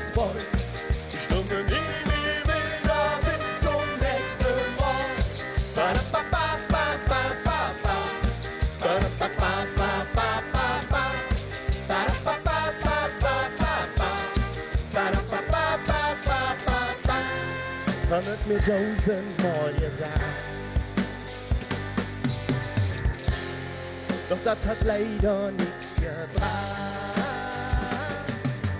Hey, was hast du bloß mit mir gemacht? Mich hat der Teufel angelacht. Ich kann den Nacht von dir jetzt voll. Ich stunde nie mehr wieder bis zum nächsten. Hey, was hast du bloß mit mir gemacht? Mich hat der Teufel angelacht. Ich kann den Nacht von dir jetzt voll.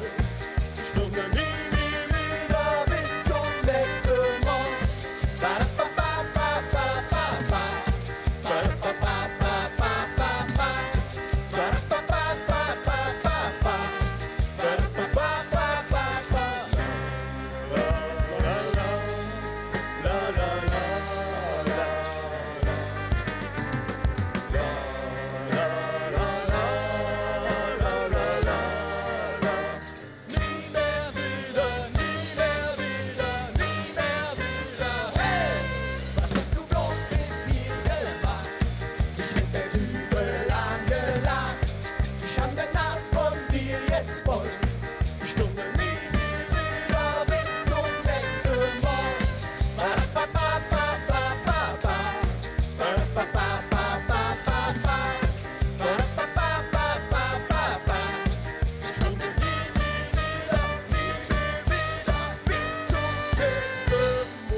So, da sind wir wieder, live in unserem Studio hier im Wirtshaus am Marktplatz. Und ich darf noch mal den Blick nach drüben zu euch jetzt im Moment wenden. Was machen denn die Spenden? Ja, wir dürfen uns bedanken bei 111 € beim Team der Volksbank Erft rund um Regionalleiter Frank Pesch, der entgegen aller Gerüchte in Pulheim bleibt. Grüße Frank. Und der Familie Norbert und Elke Gräfrath für 300 €.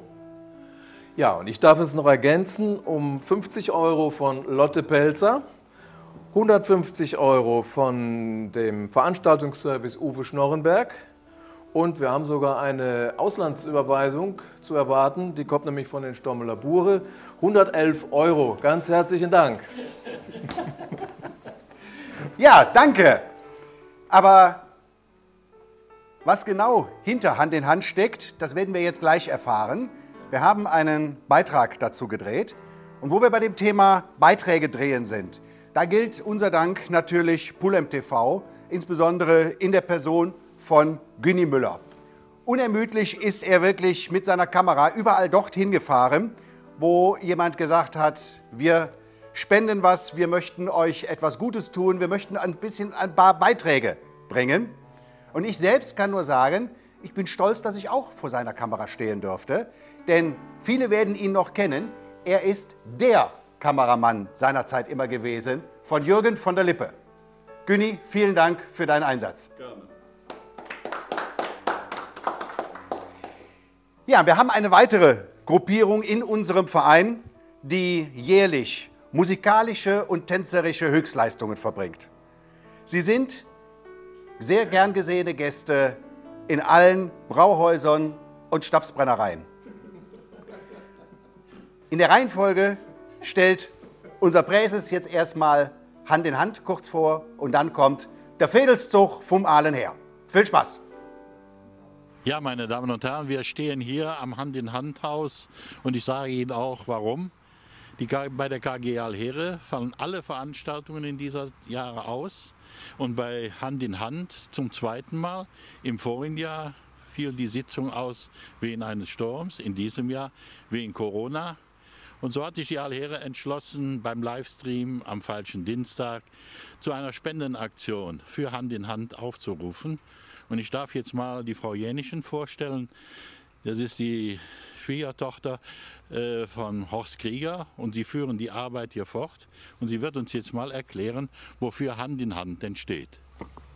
Ja, schönen guten Tag. Mein Name ist Christiane Jänichen und genau, ich leite das Familienzentrum Hand in Hand und wir sind eine mittlerweile 6-gruppige Kita. Das heißt, wir betreuen Kinder von 4 Monaten bis zum Schuleintritt. Zudem sind wir eben auch ein Verein zur Behindertenhilfe. Das heißt, Wir versuchen bedürfnisorientiert den Menschen in allen Lebenslagen Hilfestellungen zu leisten. Und wie der Herr Rode schon gesagt hat, ist leider bereits zum zweiten Mal unsere Karnevalssitzung ausgefallen. Das ist besonders schlimm für unsere Theatergruppe, die uns immer ganz, ganz toll unter der Leitung von Lotte Pelzer unterstützt. Und ihre Spende würde eben genau in unser neues und erweitertes Außengelände fließen, auf das wir uns schon sehr, sehr freuen und was wir hoffentlich im Frühjahr dann für Jung und Alt eröffnen können. Ja, meine Damen und Herren, Sie können ja jetzt auch sehen, welche Fläche hier noch instand zu setzen ist, beziehungsweise für die Kinder ein geeigneter Spielplatz zu schaffen ist. Und wir hoffen, dass Sie uns tatkräftig und diese Aktion unterstützen und freuen uns auf das Endergebnis, was wir Ihnen natürlich mitteilen werden. Und Ihnen wünsche ich trotz der etwas trüben Zeit ein paar schöne Tage noch und vielleicht können Sie mit den Kindern ja ein wenig Fastelovend feiern. Das werden wir auf jeden Fall machen und auch Ihnen wünsche ich alles Gute und natürlich Ihnen auch.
Ja, Lev Jecke, liebe Zuschauer, da sind wir natürlich wieder live vor euch. Bei der Gelegenheit möchte ich doch auch noch mal einen Aufruf loswerden.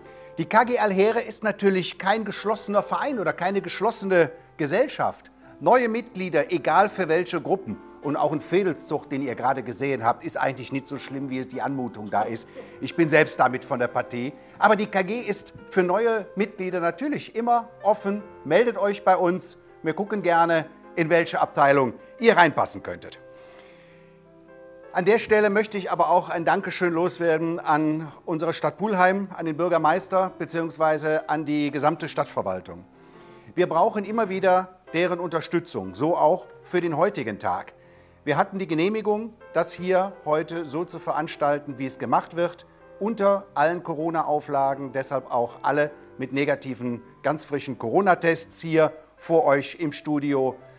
Aber wir brauchen Hilfe, wir brauchen Unterstützung bei Anträgen, wir brauchen auch immer mal das ein oder andere Entgegenkommen. So ist es bei Vereinen, nicht nur bei uns, sondern bei allen anderen.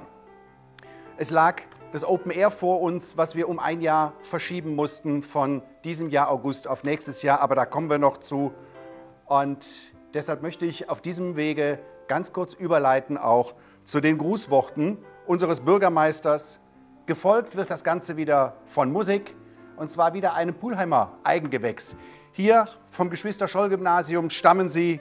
Freut euch mit mir auf den Bürgermeister und Alois. Ja, liebe Pulheimerinnen und Pulheimer, Lev Jeckinnen und Jecke, heute geht eine Session zu Ende, wie wir sie wohl alle noch nicht erlebt haben. Es gab keine Karnevalssitzungen, es gab keinen Karnevalszug, es gab keinen Bürgermeisterempfang und es gab auch keine Dreigestirne. Das ist äußerst bedauerlich und ich glaube, uns allen fehlt gerade an einem Tag wie heute etwas. Ja, heute wäre es auch so, dass hier in unserem Köstersaal, da würde jetzt nach dem Veilchen-Dienstagszug der Kehrausball stattfinden. Es wären ganz, ganz viele Menschen hier, Kostümierte, die Spaß an der Freude haben. Aber in diesem Jahr findet das eben nicht statt.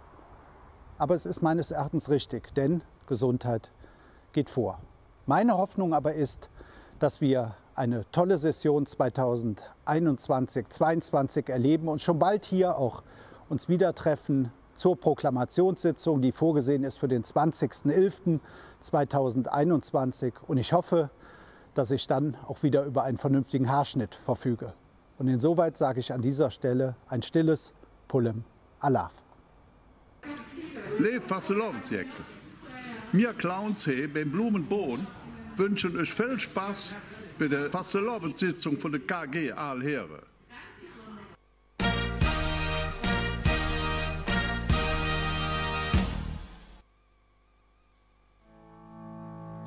Hallo KG Alheere, wir sind Alois!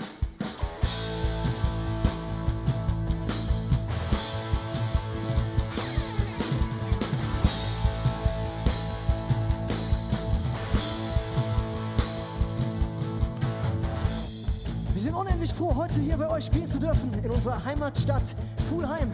Und ja, wenn ihr Bock habt, macht die Hände frei, singt mit uns, klatscht mit uns und jetzt viel Spaß mit dem Tanzmariechen!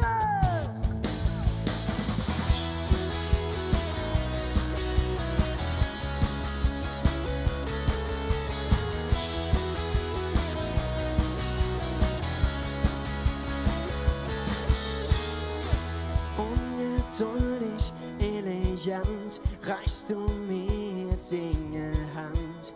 Keinen Plan, wie das je. Die Musik lautet, knallt der Beat, kleiner Raum der Wellen flieht. Ich kenne ihr Lied noch nie so ganz. Und plötzlich stehst du für mir und dann. Ja, damals, der Moment von Ekstase, ich war hin und weg vor genau dem Tag, der mich unbeschreiblich vergisst, begreifen wird. Da dumme Tanzmariechen wird. Ihr Blick den Rahmen verlegt.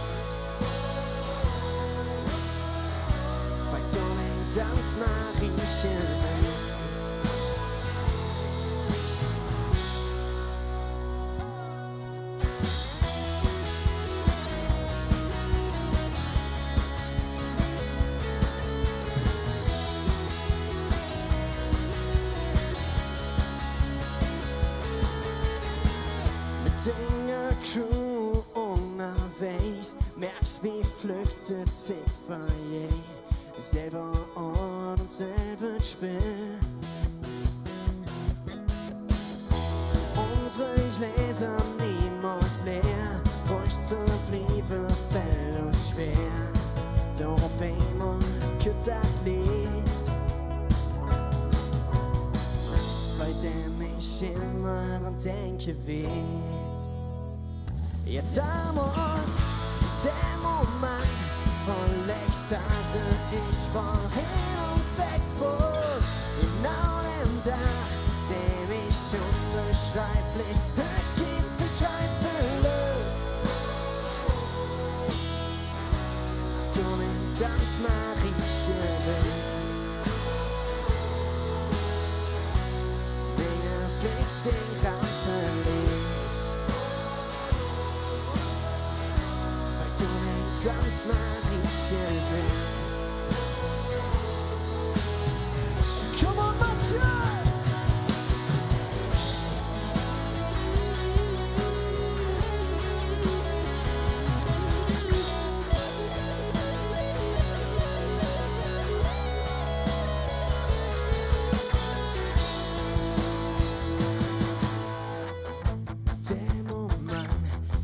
Ekstase, ich war hin und weg von genau dem Tag, dem ich unbeschreiblich, unbeschreiblich, unbeschreiblich.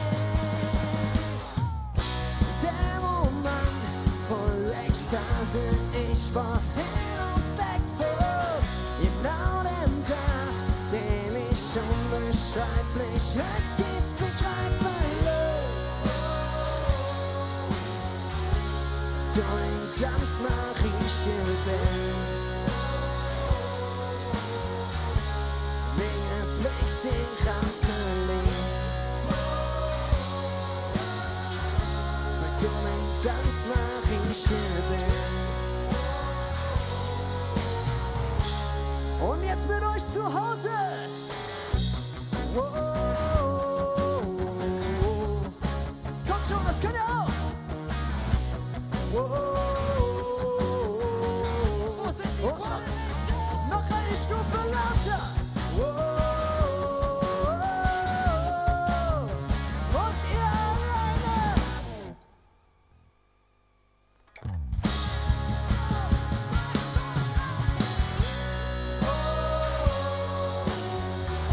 Weil du den Tanz Marieche willst. Blick den Rampenlicht, weil du den Tanz Marieche willst.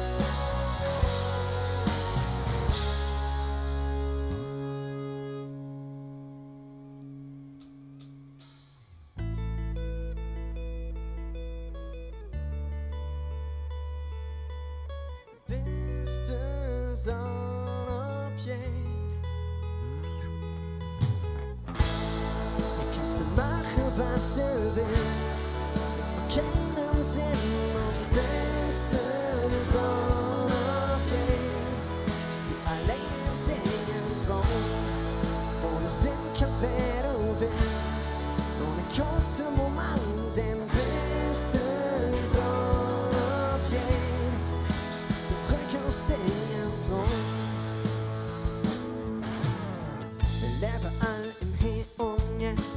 Alles noch plant und alles gesetzt. Der spielt er dir, wie du zu sehen hast.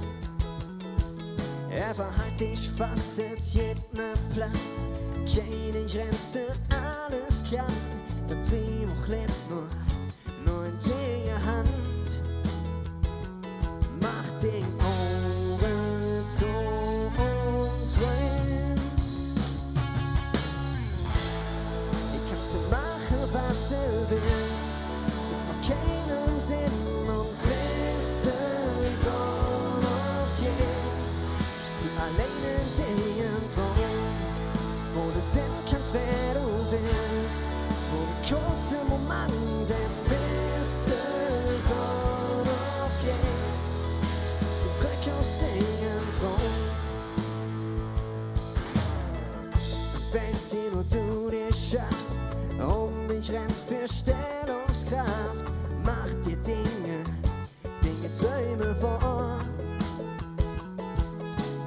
Willen ruhig liegst du im Bett, den Kopf mit schönsten Chaos, man, den schönsten Chaos auf dieser Welt.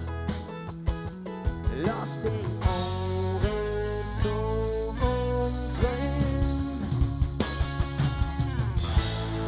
Ich kann's machen, was du willst, so nach keinem Sinn und bist es Sonne gehen. Bist du allein in Dingen drum, wo du sein kannst, wer du willst, ohne kurze Moment, denn bist du Sonne gehen. Bist du zurück aus Dingen drum, ich weiß nicht, was auf hier war. Keine Anspann, keine Wahl, kannst dich nicht sehen, und du bist wahr. Ich kannst du machen, was du willst, sieht nach keinem Sinn, bis die Sonne geht. Kannst du machen, was du willst, sieht nach keinem Sinn, und bis die Sonne geht. Bist du allein in Dingen drum, wo du sein kannst, wer du willst, ohne kurze Moment, denn bis die Sonne geht, bist du zurück aus Dingen drum.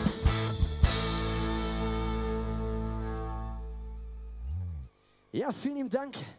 Wir sind nochmal unfassbar froh, dass wir hier in Pulheim in unserer Geburtsstätte spielen dürfen. Ja, aber alles hat mal ein Ende und jetzt ist das Ende quasi da. Wir haben noch einen Song für euch, darin geht es darum, dass wir immer alles geben müssen. Egal was kommt, ihr müsst immer alles geben und das tun auch wir.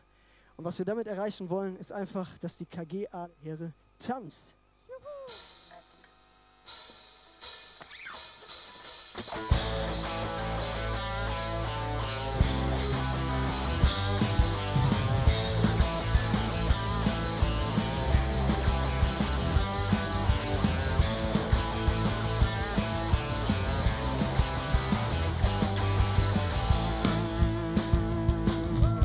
Halbe Sache jede mit Historie.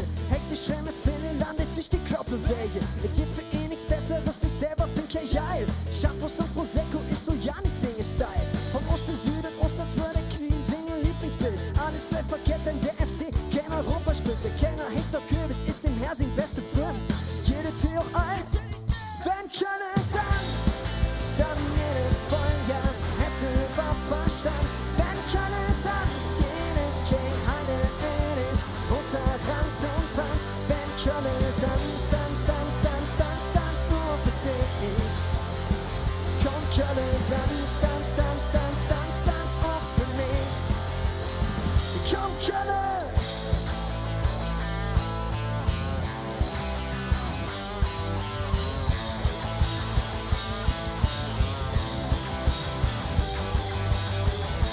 Köln, man, Idiot mit dir, er will nur Spille. Jeden Sonntag beben, trotzdem datet nächstens Träne. Einmal durch die Stadt, hast du 1000 neue Funde, die du nirgends kennst, trotzdem darfst du eine trinken. Es muss nicht alles schön sein, es reicht, wenn du erfüllt. Fletch und Feature dir, der gibt eine neue Kölsche Türen. Ist dann akzeptiert, bist du in Singenbahn, mach doch rückens laut, denn wenn keine tanzt, dann jedes Vollgas hätte war Verstand. Wenn keine tanzt, jedes kein Heide ist, außer Rand und Wand. Wenn keine tanzt, nur für sich. Komm, keine tanzt, auch für mich. Komm, keine.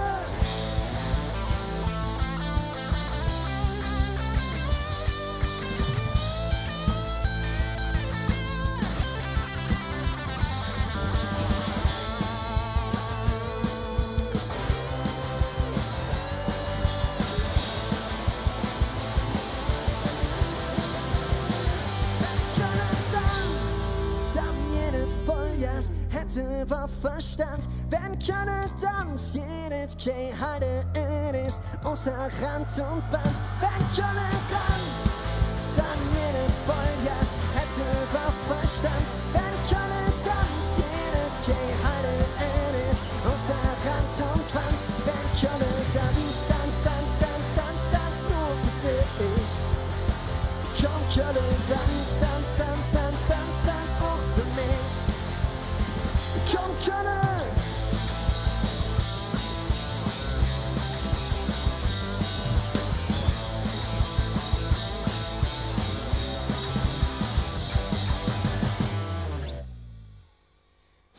Dank. Wenn es euch gefallen hat, dann folgt uns auf Facebook, folgt uns auf Instagram und vor allen Dingen singt jetzt noch einmal mit uns unsere aktuelle Single Tanz Marieche. Schreiblich, der Moment voll Ekstase, ich war hin und weg vor genau dem Tag, den ich unbeschreiblich geht's begreifen lässt. Der dumme Tanz Marieche will. Winge blickt den Rampenlicht. Der dumme Tanz Marieche will. Dankeschön, ihr macht's gut. Bis bald. Dankeschön.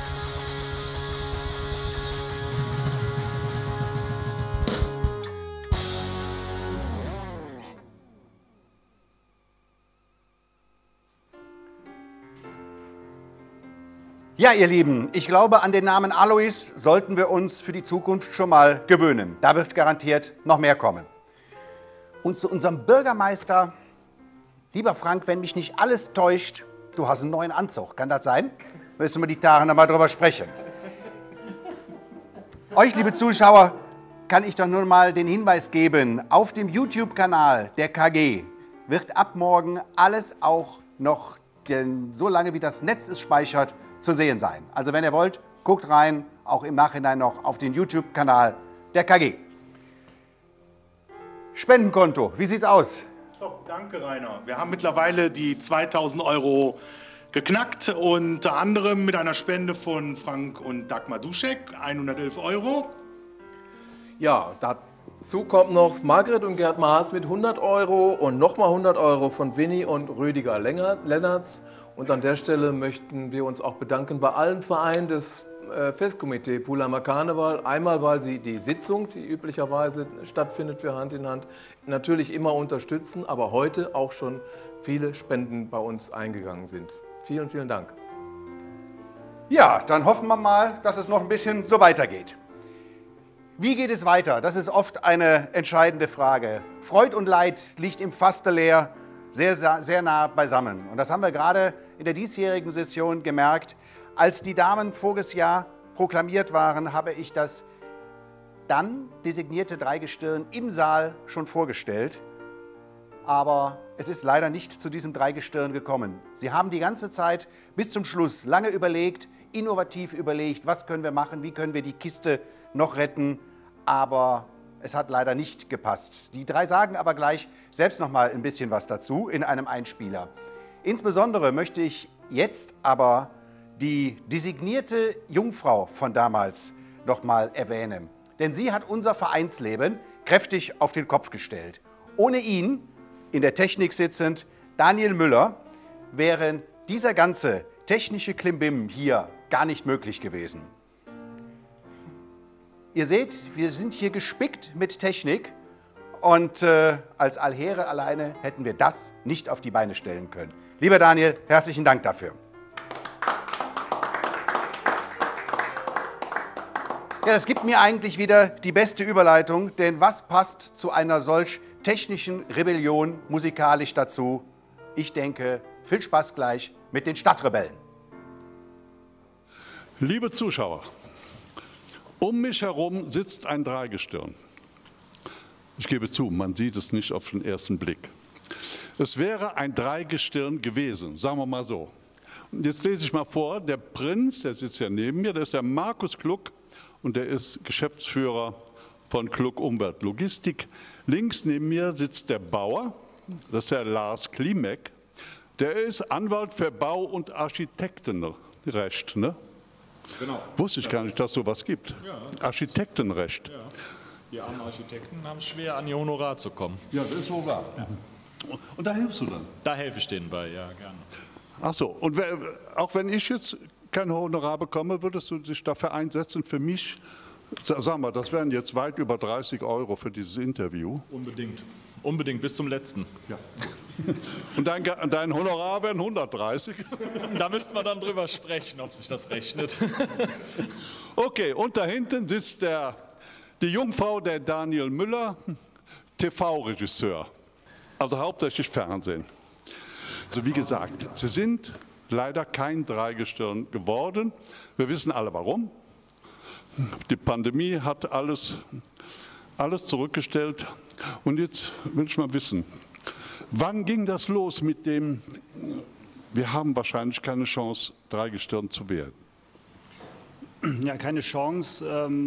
Hat sich eigentlich erst später herausgestellt, dass wir verstanden haben, dass wir es nicht so feiern können, wie wir eigentlich wollten, haben wir schon relativ früh. Also das war ja schon kurz nach Karneval, als die ersten Lockdowns kamen nach Heinsberg. Ja. Und da wussten wir schon, dass wir uns irgendwas einfallen lassen müssen, wie es denn weitergeht, was wir denn machen können und so. Und da haben wir lange dran festgehalten, letztendlich auch an verschiedenen Konzepten. Und je stärker diese Pandemie auch wurde, desto weniger oder desto eher wussten wir, dass wir immer weniger Sachen machen können. Wir haben aber lange überlegt und lange durchgehalten, aber dann zum Schluss war klar, dass da gar nichts geht. Wie weit sind die Vorbereitungen dann gediehen? An welchem Punkt wart ihr, wo er sagt, es geht nämlich vorbei? Meine beiden Kollegen hatten das Ornat schon angeprobt, also die Anprobe gab es schon. Ich konnte an dem Tag nicht, an dem Abend hat der Markus netterweise für mich mit angeprobt. Soweit waren wir schon, wir hatten Liedideen, wir hatten vom Grafiker bereits entworfene Orden und hatten uns auch schon überlegt, was wir so machen wollen in der Session, was wir jetzt hier nicht unterbreiten werden, aber ja, so weit waren wir, sagen wir so. Es hat noch keiner irgendwie einen Euro groß investiert, das war jetzt noch nicht, aber gedanklich waren wir quasi schon am 11.11. Und wie schlimm hat es sich dann getroffen? Wie schwer war es abzusagen, auch im Kopf jetzt, zu sagen, schade, jetzt sind wir doch kein Dreigestirn geworden? Naja, der Markus hat es ja gerade schon gesagt, der Daniel auch, wir waren natürlich schon in der Planung drin. Ne? Eigentlich als die Damen ja ihre grandiose Session noch am Laufen hatten, da waren wir ja auch schon mehr oder weniger uns am Aufwärmen und vor dem Hintergrund, wie der Markus schon sagte, wir haben uns dann lange schwer getan, lange mit der KG überlegt, ne, und uns versucht, möglichst viel da offen zu halten, ne, was man machen kann.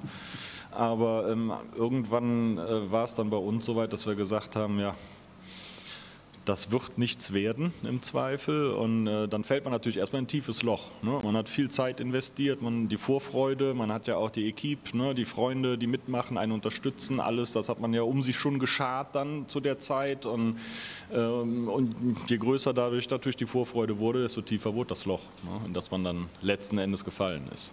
Ne? Aber finanziell ist euch nichts hängen geblieben, weil es halt immer noch früh genug war, die Notbremse zu ziehen. Ja, das ist absolut richtig. Das war quasi ja genau an der zeitlichen Grenze zur Vertragsunterzeichnung, also war kurz vor Vertragsunterzeichnung, dass wir quasi vor vollendete Tatsachen gestellt wurden. Und da hat aber auch jeder Verständnis für, dass wir gesagt haben, also auch die KG, dass wir gesagt haben, wir halten das jetzt erstmal zurück, weil keiner wusste genau, was passiert. Klar, und erst mit Vertragsunterzeichnung wären ja dann finanzielle Verpflichtungen eingegangen, die wir dann natürlich nicht machen mussten. Stimmt. Tut dir leid, dass du jetzt in diesem Jahr kein Röckchen anziehen darfst und sowas? Mir tut grundsätzlich erstmal leid, dass es keine Fastelovend geht. Ja, und dass ich keinen Rock anziehen darf, ist natürlich, da habe ich immer von geträumt. Und das ist wirklich, ja. Die Anprobe hattet ihr doch schon mal, ne? So ein bisschen. Ich meine, ich hätte ein Foto gesehen mit dir im langen Röckchen. Nee. Das war ich. Ach, das warst du? Wie ich eben sagte. Wir sehen uns ähnlich. Ja, das stimmt. Ja, das stimmt schon. Ja, dein Vater hat schon gesagt, Miguel Jung kann alles tragen. Das stimmt. Steht nichts. Ja, genau. Ich war bei Markus ähnlich aufgeregt, ne, als ich gesehen habe. Da habe ich gedacht, ach, so stelle ich mir den Daniel auch vor. Hervorragend. Ne? Ja. Jetzt ist es alles vorbei. Jetzt seid ihr drüber weg und plant ihr weiter? Plant ihr doch noch mal, jetzt nicht dieses Jahr, klar, aber irgendwann noch mal ein bisschen zu machen? Ja. Der Norbert, der sitzt da hinten, der wartet jetzt genau auf die Antwort. Ja, ich weiß, deshalb muss ich auch sehr vorsichtig sein. Ich überlege noch mal kurz. Also wir haben uns das offen gehalten, wir haben das nicht ausgeschlossen, dass wir das vielleicht später noch mal machen, aber wir haben der KG auch ganz klar gesagt, jetzt erstmal nicht, ne? Zumal die KG ja auch jetzt zunächst mal da entsprechende Nachfolge, 3 Gestirne schon in der Pipeline hat für folgende Sessionen und die haben dann jetzt sicherlich auch erstmal da ihre Chance, das zu machen und sich ihren Traum zu verwirklichen. Ob das danach für uns 3 nochmal funktioniert, also wir 3 haben es uns auf jeden Fall erstmal offen gehalten und der KG gegenüber auch. Also. Ihr seid ja auch vom Alter her, schafft ihr das noch, auch in 3 Jahren? So, ein bisschen, ihr seid noch relativ rüstig, das muss man jetzt mal sagen. Also ich denke, das wird schon gehen. Tja, das war's. Ein Dreigestirn, das kein Dreigestirn wurde. Ist zwar traurig, aber ich gehe mal fest davon aus, dass wir die in spätestens 2 oder 3 Jahren auf der Bühne sehen. Und dann wird es umso schöner. Jetzt sehen Sie erstmal die Stadtrebellen. Viel Spaß.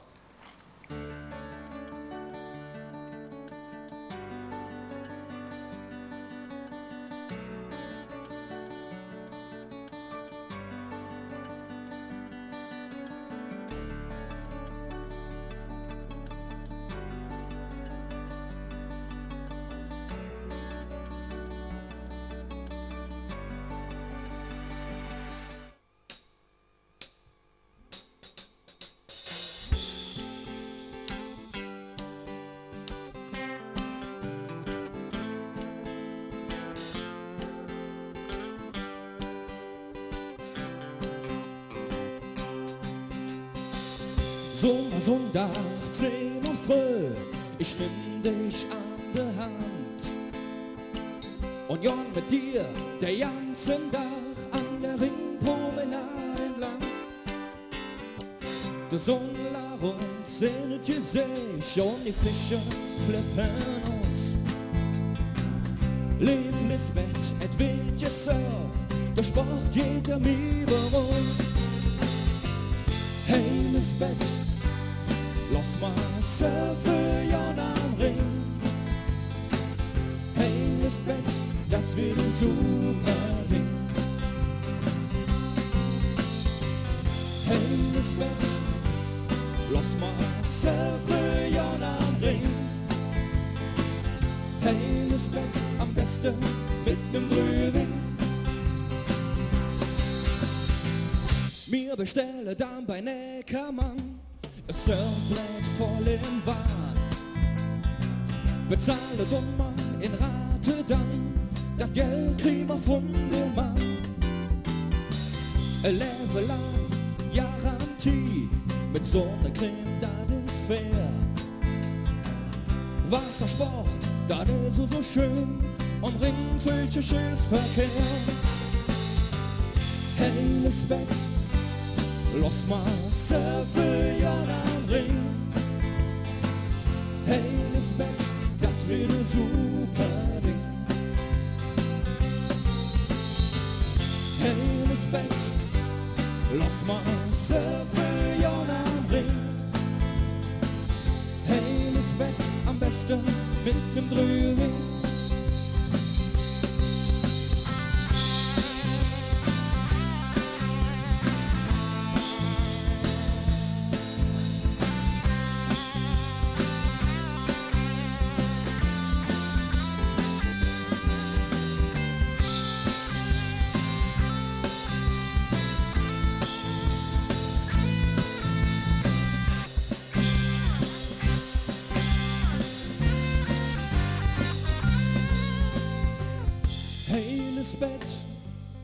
Lass mal surfen, Jon am Ring.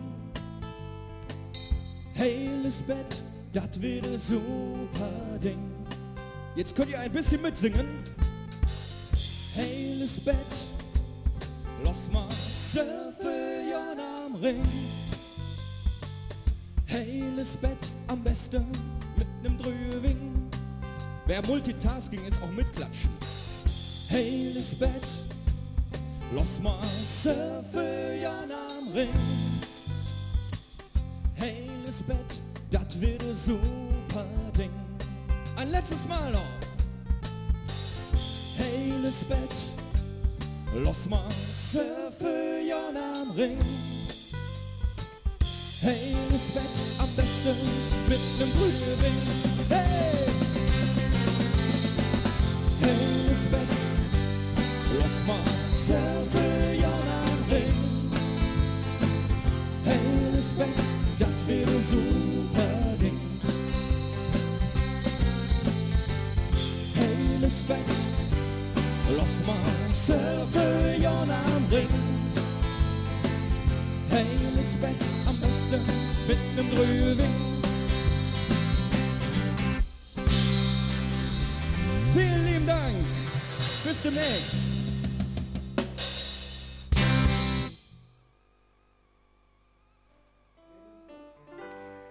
Da sind wir wieder am Marktplatz im Wirtshaus. Und ja, man muss leider sagen, Markus Kluck, Lars Klimek, Daniel Müller, sie wollten um ein Jahr verschieben, aber das geht nicht. Sie hatten sich extra diese kurze Session ausgesucht und nächste Session ist sehr, sehr lang und da geht es dann aus beruflichen Gründen nicht. Aber wer unseren Präses kennt, der weiß, wenn diese Nachricht kommt, ein Dreigestirn ist nicht da, dann läuft er zu Höchstleistungen auf. Also diese Höchstleistungen sind unter anderem auch in normalen Zeiten, dass Versammlungsräume abgeschlossen werden und das heißt, die Tür geht erst wieder auf, wenn wir ein neues Dreigestirn haben. Ganz so drastisch war es damals oder diesmal nicht, aber es ist ihm auch jetzt gelungen, innerhalb kurzer Zeit ein neues Dreigestirn zu finden, was nächstes Jahr an den Start gehen wird. Und damit die auch nur ja nicht wieder von der Fahne gehen können, werden wir sie jetzt namentlich begrüßen. Wir werden sie als designiertes Dreigestirn vorstellen, in die Kamera, ins World Wide Web und damit, Jungs, kommt ihr nicht mehr aus der Nummer raus. Als designierten Prinzen darf ich euch nennen Markus Michael, designierter Bauer Rainer Schütter und designierte Jungfrau Werner Zündorf, alle Male aus dem Vedelszug. Danke, dass ihr nächstes Jahr dabei seid. Bravo.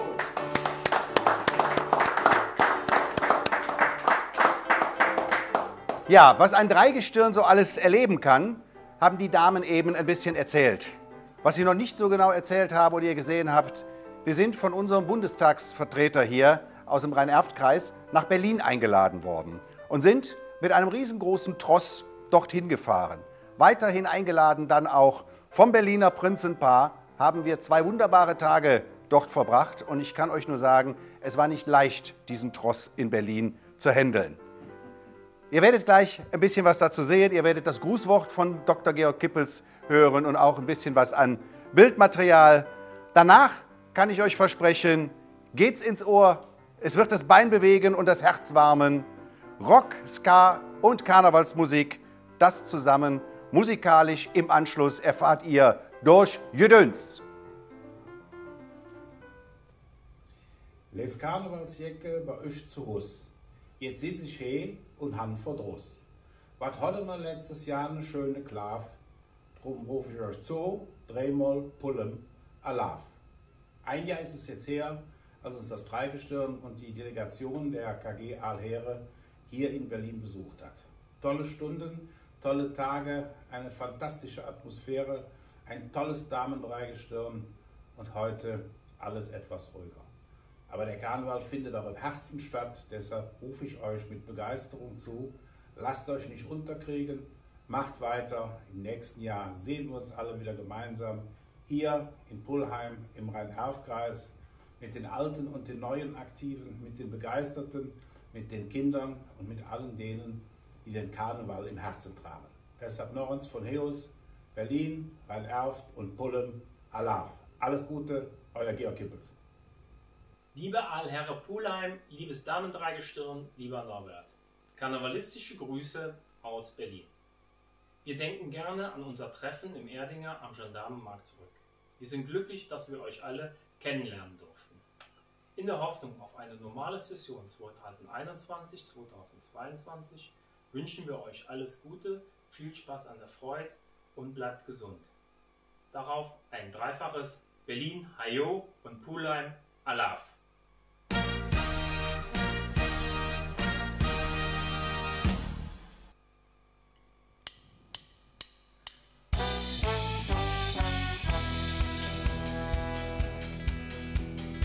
Sonne, sie brannte, es rauschte das Meer. Der Wein war schon alle, doch es kamen immer mehr aus allen Ecken angerannt. Unten an den Strand, der Himmel blau und weiß der Sand, wo man uns tanzen wieder fand. Komm, tanz Sirtaki, wie am Strand, im fernen Griechenland. Auf der Schulter eine Hand, wir sind außer Rand und Band. Wir machen Party wie am Strand, im fernen Griechenland. So nehmen wir uns bei der Hand, wir tanzen uns um den Verstand.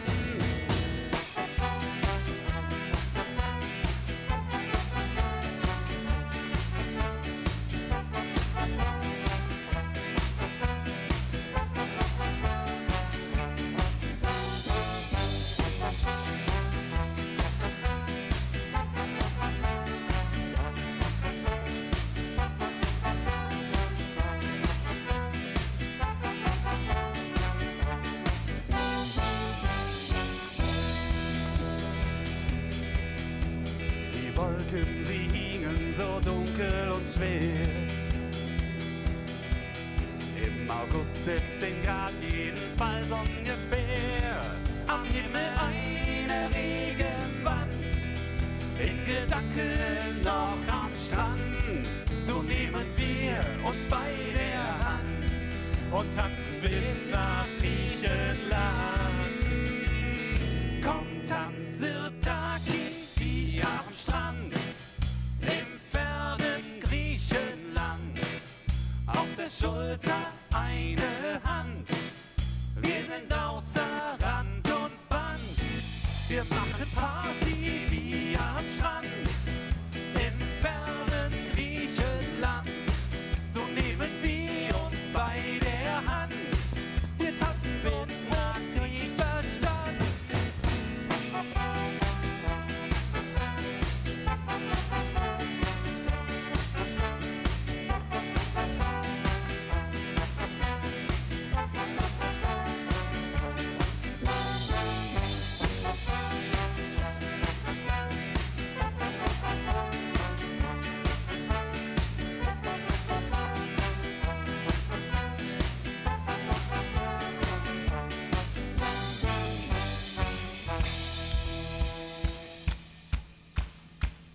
Komm, tanz Sirtaki, wie am Strand, im fernen Griechenland. Auf der Schulter eine Hand, wir sind außer Rand und Band.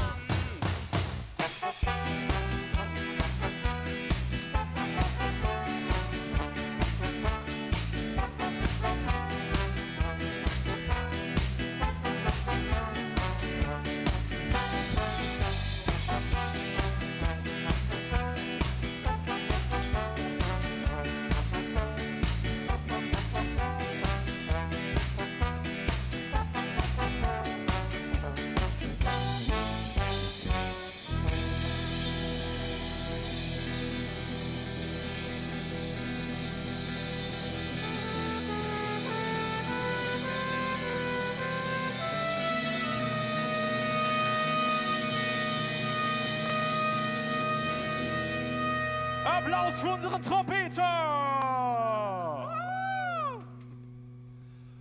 Kommt, tanzt Sirtaki, wie am Strand, im fernen Griechenland.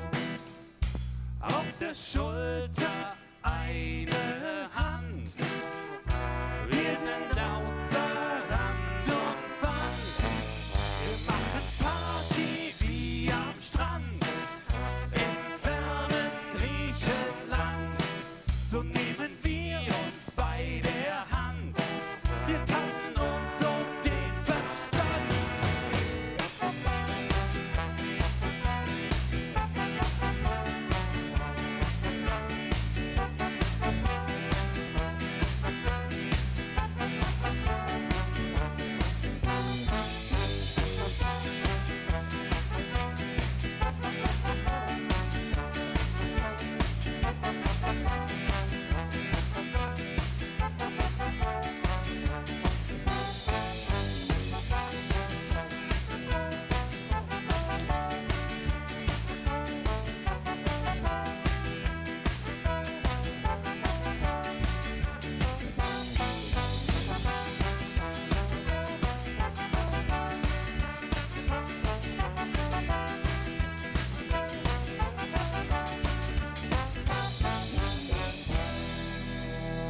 geht das schneller.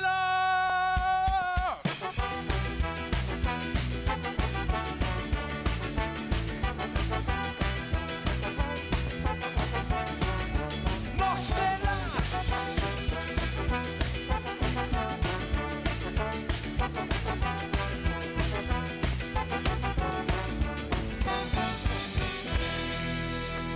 Dankeschön, Sirtaki.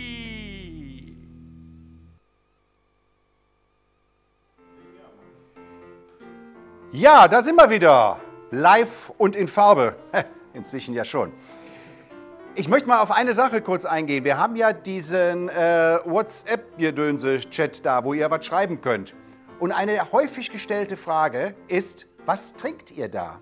Und da kann ich euch nur sagen, bald geht Corona von dannen und das Wirtshaus hier am Markt wird wieder geöffnet haben. Kommt vorbei, es ist wunderbar leckeres Büble-Bier aus dem Allgäu, ne? Ja. Und ich meine, ihr seht, hier sitzen heute nur Bübles. Also was liegt näher, als dass wir Büble trinken? Wenn ihr weitere Fragen habt, nehmt den WhatsApp-Chat. Womit wir beim Thema wären, WhatsApp-Chat. Ich sehe euch hier und höre euch hier immer nur lachen und Dinge kommentieren. Was ist denn los im Chat? Ja, jede Menge ist da los. Hier sehen wir vielleicht auch mal kurz ein Bild, was uns zugeschickt worden ist. Ihr macht das wirklich großartig und wir versuchen das am Ende der Veranstaltung beziehungsweise in den nächsten Tagen dann in eine riesen Collage reinzubringen, die wir dann vielleicht auf unserer Homepage veröffentlichen. Die Ideen sind da, müssen wir mal schauen, wie wir das umsetzen können. Läuft jedenfalls super. Vielen, vielen Dank dafür. Weiter so. Ja, weiter Fotos schicken. Ja. Ja, dann kommen wir zum nächsten Programmpunkt. Ich habe euch Höhepunkte versprochen und unser nächster Einspieler, er ist leider nicht live hier, aber ist ein Redner. Er hätte eigentlich in diesem Jahr 20-jähriges Bühnenjubiläum. Ich glaube, so hat er sich das, weiß Gott, nicht vorgestellt. Aber er ist ein absoluter Profi. Er zählt nicht zu den Besten. Er ist, glaube ich, in seinem Genre inzwischen die Nummer 1.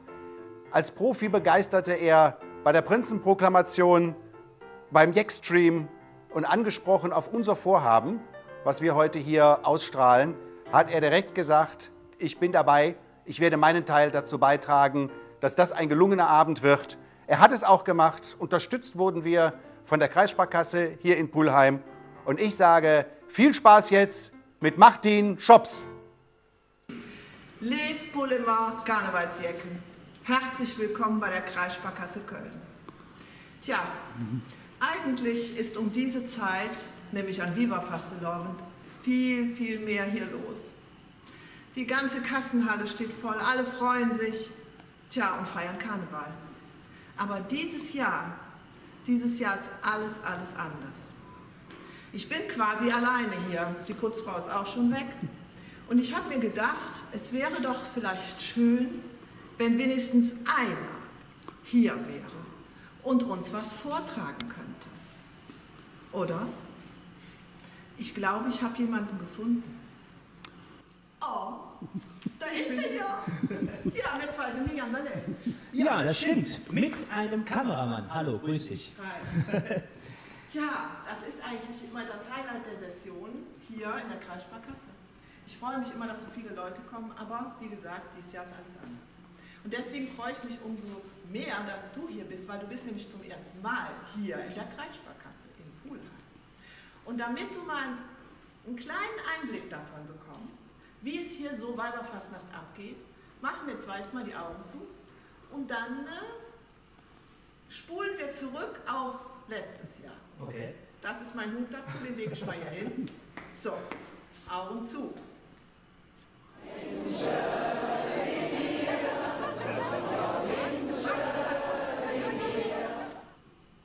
Und Hässchen Sinn?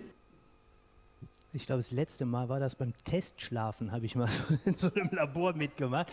Das war auf jeden Fall ein sehr, sehr schönes Bild, was du mir da gerade mitgegeben hast. Und jetzt stehen wir hier in einer leeren Kreissparkasse-Filiale mitten in Pulheim. Aber ich freue mich, dass ihr den Kopf nicht in den Sand steckt, sondern dass ihr etwas losmacht, dass ihr sagt, komm, wir wollen trotzdem Fasselhofen feiern und den Leuten etwas bieten. Und natürlich freue ich mich besonders, dass ihr dabei an mich gedacht habt, dass ich hier bei euch in der leeren, Dankeschön, ja, Kreissparkasse vorsprechen darf. Ja, ich freue mich auf jeden Fall, dass ihr das gemacht habt. Das habe ich jetzt irgendwie 3-mal gesagt, ich finde, einmal reicht. Ne? Also so groß ist die Freude darüber jetzt auch wieder nicht. Man muss ja realistisch bleiben. Man muss auch immer realistisch bleiben, Romy, also echt. Ich würde sagen, bleib am Teppich, aber hier ist ja leider keiner. Ich finde es ist aber schon, wenn man ganz ehrlich ist, ein sehr, sehr, sehr skurriles Bild. Ja, es ist ja noch nicht mal ein Jahr her, da war es hier rappelsvoll, es wurde bei uns im Rheinland noch richtig Fasselhofen gefeiert. Und das kann man sich heute überhaupt nicht mal vorstellen, was da teilweise abgelaufen ist. Straßenkarneval, das bedeutet unkontrollierter Alkoholkonsum. Da wurde teilweise 3 Tage nicht geduscht, nicht gewaschen, immer in demselben Kostüm rumgelaufen, schon morgens angefangen, alkoholische Getränke zu konsumieren. Ich meine, sowas gibt es heute immer noch, heißt ja nur nicht mehr Straßenkarneval, sondern Homeoffice. Ja.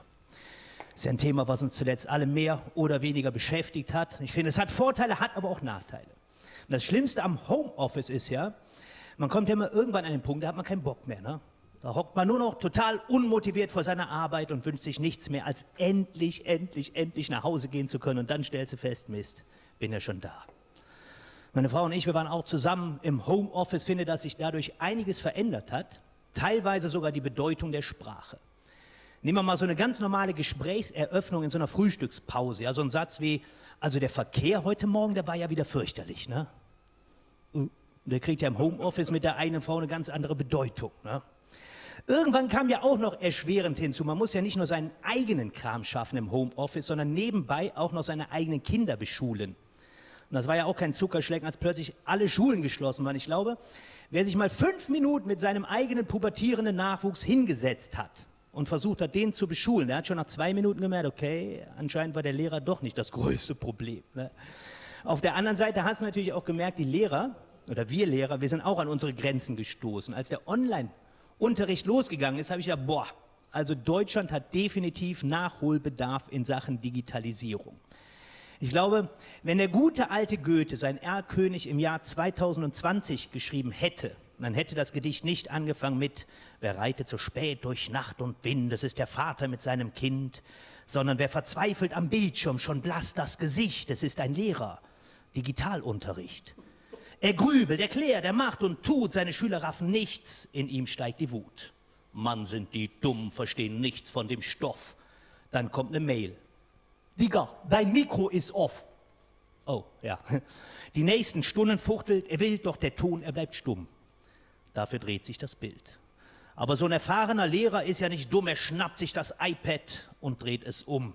Hierfür musste er vom Stuhl aufstehen, jetzt konnten die Schüler das Elend sehen. Denn im Homeoffice wird sich nicht gepflegt und auf das Tragen von Kleidung kein Wert gelegt. Während er also von Brecht philosophiert, baumelt vor der Kamera, darf man sowas in der Kreissparkasse überhaupt sagen? Baumelt vor der Kamera, recht ungeniert, in einer Feinripp-Unterhose, der kleine Berthold, recht frei und lose. Von den Schülern wird jubiliert und gekichert, denn damit ist die Versetzung gesichert. Wenn einem nämlich so viel Elend widerfährt, ist das definitiv einen Screenshot wert. Und die Moral von der Geschichte, ich sage mal zumindest aus Lehrersicht, besser ist trotz Maskenpflicht der gute alte Präsenzunterricht. Und der kam dann ja auch irgendwann wieder. Ja, ob der jetzt wirklich so viel besser ist für die Lehrer, ich lasse es mal dahingestellt sein, denn es ist auch nicht immer nur leicht als Lehrer mit der nächsten Generation. Ich weiß nicht, ob das in letzter Zeit mal jemand mitbekommen hat, wie sich das inzwischen anhören kann, wenn junge Menschen miteinander kommunizieren. Also kommunizieren ist an der Stelle natürlich ein Euphemismus. Ich sage mal, wenn Jugendliche zusammenstehen und zur internen Verständigung Geräusche machen. Ich weiß noch, als ich selber zur Schule gegangen bin, da gab es im Satz eine Struktur, die hieß Subjekt, Prädikat, Objekt. Gibt es heute nicht mehr. Heute ist das Subjekt Beleidigung, Komma, Alter. Ne? Wobei Komma brauche ich meinen Schülern auch nicht mitzukommen, kennen die nicht mehr. Komma. Ne? Komma ja, Komma nein. Ne? Habe ich denen gesagt, dass Satzzeichen bei uns in der Sprache aber leider Gottes dazugehören. Da ging das los. Ja, aber Herr Schops, Alter, wieso soll ich Satzzeichen lernen, wenn ich nächstes Jahr eh noch Germany's Next Topmodel werden will, ha? Ich sag Melodie Amber. Weil du ohne das richtige Satzzeichen an der richtigen Stelle nächstes Jahr nicht Germany's Next Topmodel werden wirst. Wenn du nämlich heute Abend zu deinem Freund sagst, hier, nimm ein Gummibärchen, werden deine Chancen deutlich schlechter sein, als wenn du sagen würdest, hier, nimm ein Gummi, Komma, Bärchen. Großer Unterschied. Ja? Ganz schwierig wird es mit der Sprache natürlich, wenn Alkohol ins Spiel kommt. Aber wem sage ich das? Ihr seid auch seit 11 Monaten im Homeoffice. Wenn man mal versehentlich ein Glas Wein oder ein Fass Bier zu viel getrunken hat. Ist einem Freund von mir letztens passiert, war mit seiner Frau unterwegs, wollte zu ihr ganz romantisch sagen, Schatz, niemand liebt dich so wie ich. Und hat versehentlich gesagt, Schatz, niemand liebt dich wie so ich. Also da ist ja wirklich noch so einen kleinen Silben drin. Und schon ist riesen Stress in der Bude. Ne? Aber die Sprache ist jetzt auch nicht das Einzige, womit meine Schüler schon mal zu kämpfen haben. Ich sage mal vorsichtig ausgedrückt, das Allgemeinwissen ist auch nicht 100% gerecht verteilt. Ja? Ich habe Schüler, die sind der Meinung, die Amazonen wären weibliche Paketboten von DHL. Also ob das jetzt wirklich immer so viel besser ist mit dem Präsenzunterricht aus Lehrersicht, ich weiß es eigentlich gar nicht. Aber egal, ich musste irgendwann zurück in die Schule und habe dann festgestellt, der Hausmeister hatte, damit das Thema Hygiene vernünftig funktioniert, über jedem Waschbecken so ein Piktogramm angebracht, mit einer Beschreibung, wie man sich vernünftig die Hände wäscht. Und als ich das gesehen habe, da habe ich nicht gewusst, ob ich lachen oder weinen soll. Ja.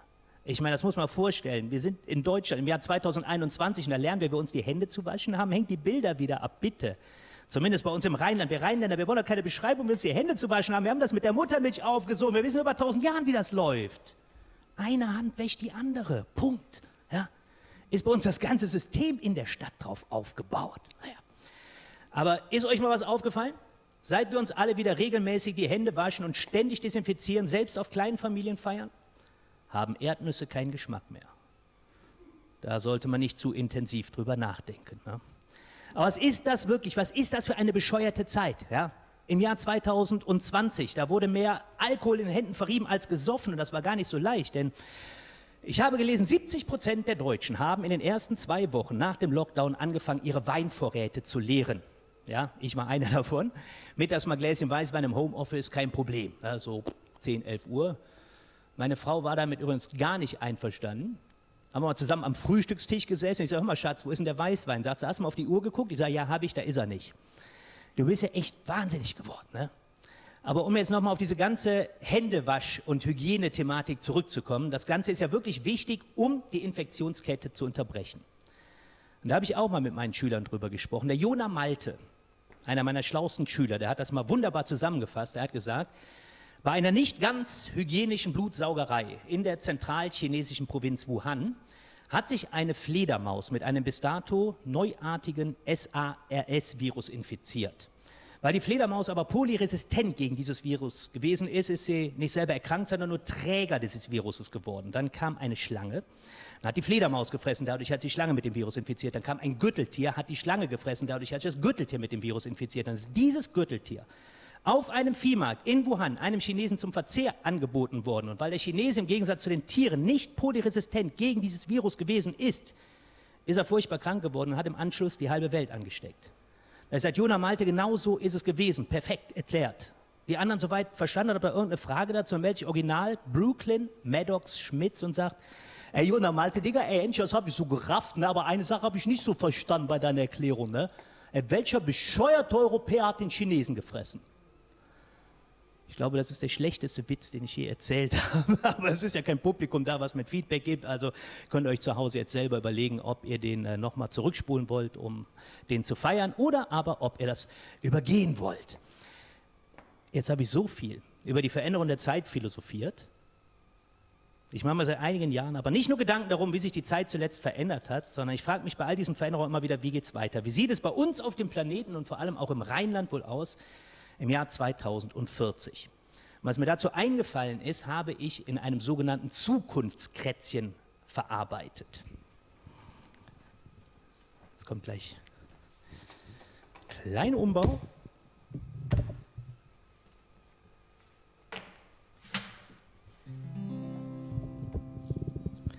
»2040, Coronavirus endlich fort. Dennoch traurig, 80% der Ehen kaputt.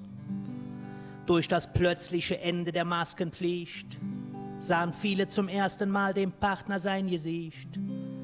20% taten sich zusammenraufen, getrennte Betten und gemeinsames Saufen. Sahen die sich auch mal nüchtern ins Gesicht?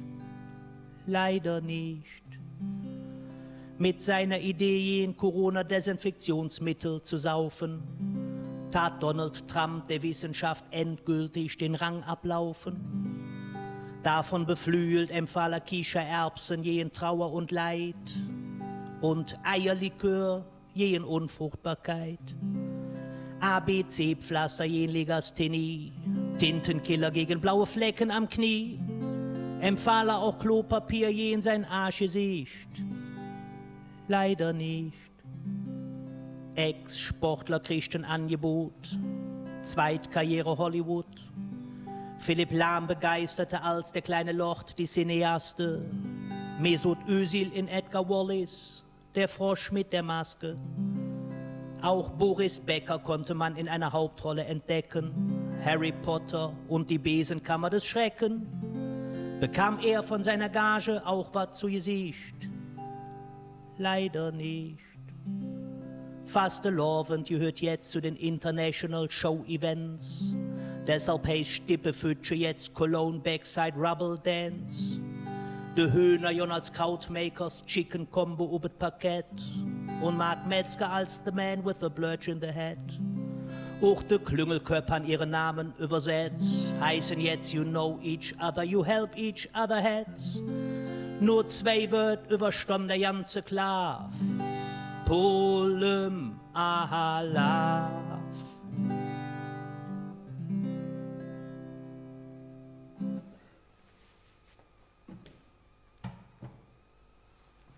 Normalerweise beschließe ich ja mein Programm mit meiner Zukunftsvision, aber wir haben aktuell eine besondere Zeit und eine besondere Zeit erfordert natürlich ein besonderes Ende. Ich habe es ja ganz zu Beginn schon mal gesagt, es ist nicht mal ein Jahr her, da wurde bei uns noch richtig Straßenkarneval gefeiert mit 1 Million Menschen in Köln am Rosenmontagszug. Und 2 Wochen später haben sich von diesen 1 Million Menschen genau 0 Personen infiziert. Und da habe ich damals gedacht, siehste, wir sind nicht doof. Mit 47,11. Heute wissen wir natürlich, dass es anders gekommen ist, aber als ich zuletzt noch mal daran zurückgedacht habe, da habe ich mich gefragt, kann man wohl das ganze emotionale Auf und Ab, die ganze Geschichte der Pandemie wohl in Liedern wie «Mir sind die Dörf» mit 47,11 erzählen? Und ich glaube, von Karnevalssamstag 2020 bis Viva Fastelovend 2021 hat sich das Ganze bei uns in etwa wie folgt abgespielt. Am Dom zu Köln, in der Wirtschaft, ob der Eck. Stunde Männer an der Theke. Hat einer gesagt, hast du schon gehört, beim Chinamann, der alles kann. Ob der Markt stand, die Bure, die haben einen Mur und ein Meer und ein die Anbazille, die kriegst du nicht kaputt. Hat der andere gesagt, drüs ob der Drüs, wer weiß, wie alt wir werden und solange wir noch am Leben sind, wollen wir Puppekarte tanzen und sagen, ich kriege Bier und du kriegst Bier. Und hat erstmal weiter gefeiert. Aber dann haben die ersten Rheinländer gerufen, he datet wie und do datet wie. Und da haben wir sofort mit den Höhnern gesagt, komm, wir halten die Welt an. Pützchensmaat ist afgesagt, jetzt blieb das Schmitzebiller allein in ihrer Villa. Und der Alemann blieb für der Wirtschaftstür. Da war nichts mehr mit, trinkt doch eine mit, bütz mich schück nach und man komme mit alle Mann vorbei und schon ja nichts mit, man trinke aus einer Fleisch. Auch nichts mit Buenos Dias, Matthias, Spanien, Ole und Frankreich, stattdessen hieß es für Minche aus aller Länder. Selbst aus Ihrefeld, Lebbisch, Pum, Eschpech und Kalk, komm, lass mal heim, Jon. Und dann waren wir da bei uns daheim und sind wahnsinnig geworden. Han gesagt, Annemie, ich kann nicht. Pens, Pens, Pens. Wo man jeder steht, nur Pens, Pens, Pens und verdammt lang her, dass ich ins beim Friseur war. Wie soll das nur wegen Jon? Ohne Dom, ohne Ring, ohne so eine Schinken, nur noch, oh la la, willst du eine Pizza? Und nach 3 Wochen sahen wir aus wie Tosca, Rosa oder Carmen. Und dann kam die Zeit der großen Solidarität nach dem Motto, wenn ich jetzt, wann dann? Komm. Ma sei in der Welt, das Schönste hier sehe ich von Köln, denn he, hält ma zusammen. Ma Jon ob der Balkon mit Aussicht, ob der Dom und dann die Hände zum Himmel, wir klatschen zusammen und keiner ist allein. Ma Jon für die Aalfrau immer grün zum Bicken der Bütche, das soll die nicht hin, denn da sind Menschenmasse an der Kasse, mir zusammen, wir sind eins. Es waren emotionale Achterbahn. Da hatten wir alle ein ganz kleines bisschen Hoffnung auf etwas Normalität mit lange Samstag in der City und vielleicht ein ganz kleines bisschen Heidewitzka, Herr Kapitän. Und dann kam unvermittelt Herr Spahn um die Ecke und hat gesagt, Nimi Fastelovend, Nimi Ruth und Wies. Und da hat der Kölsch gesagt, leg uns am Arsch. Das wäre Verhängnis, wie im Gefängnis. Der Anfang vom Eng doch mit uns läuft das nicht. Denn wir Kölsche, wir brauchen keiner, der uns sagt, wie man Fastelovend feiern det. Denn wenn du glaubst, wir lassen uns durch einen Virus, der Spaß für zu lachen, der Bock jetzt zu machen, nemme, dann sagen wir dir, da bist du fies ob es Fütsche gefallen, denn Menschen wie mir sind nicht jen allein. Dann viermal Fastenlaufend noch und so wie für 40 Jahre, aber bitte, bitte mit Gefühl, denn mir Kölsche, mir Klebe, wie der Düvel am Leben. Und wenn wir all zusammenstehen mit ein bisschen Respekt, Verstand und Abstand, ich glaube, dann dauert es nicht mehr lange und dann sagen wir dem Virus Bye-bye, Malav und Winke, Winke, Winke. Und dann ist für Covid-19 nicht nur in unserem Fädel die Zick rum. Und spätestens im nächsten Jahr heißt es für uns alle dann endlich wieder, wenn eine Trömmelche geht, dann stehen wir all parat. Mit diesen Worten möchte ich mich bei euch verabschieden. Ich wünsche euch noch eine wunderschöne Rest-Karnevalszeit und hoffe ganz, ganz dolle, dass wir uns in der nächsten Session live, gesund und munter und vielleicht ein kleines bisschen angeheitert wiedersehen können. Also macht's gut. Tschüss.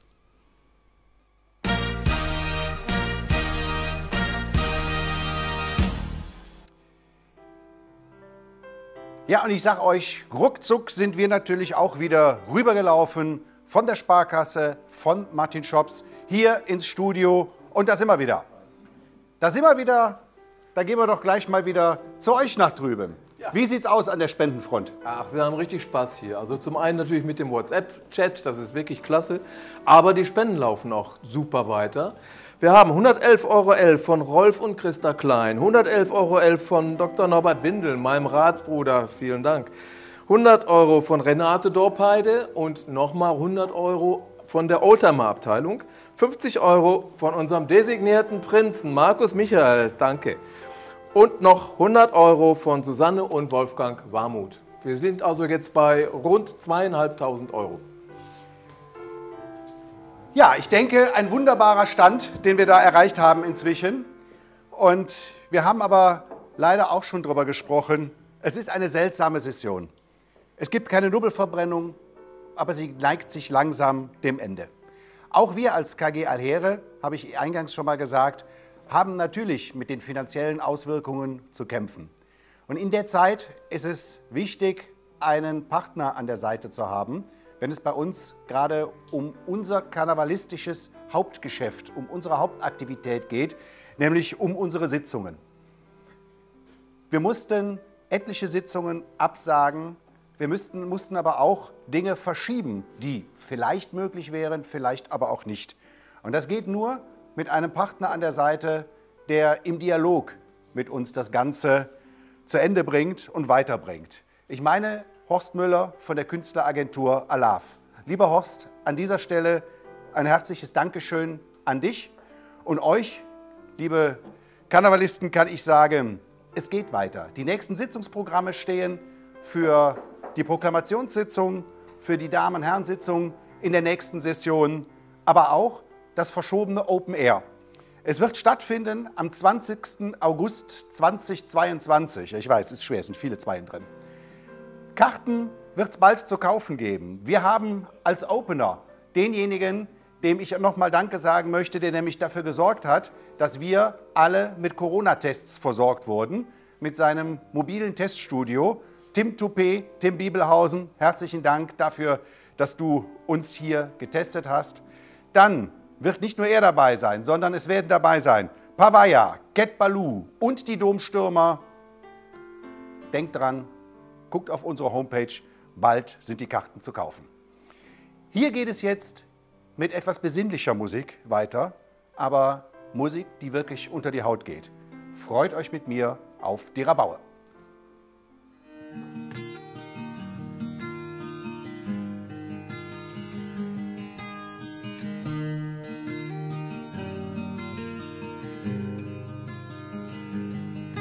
Nicht lang her, da klaute mir Kappes am Feld. Kahle Füß, Hunger, viel Arbeit, kein Geld. Die Geschichte haben wir aufgehört, die alle Lücken se verzählt. Es war nicht wichtig, denn uns hätt ja nie et gefällt.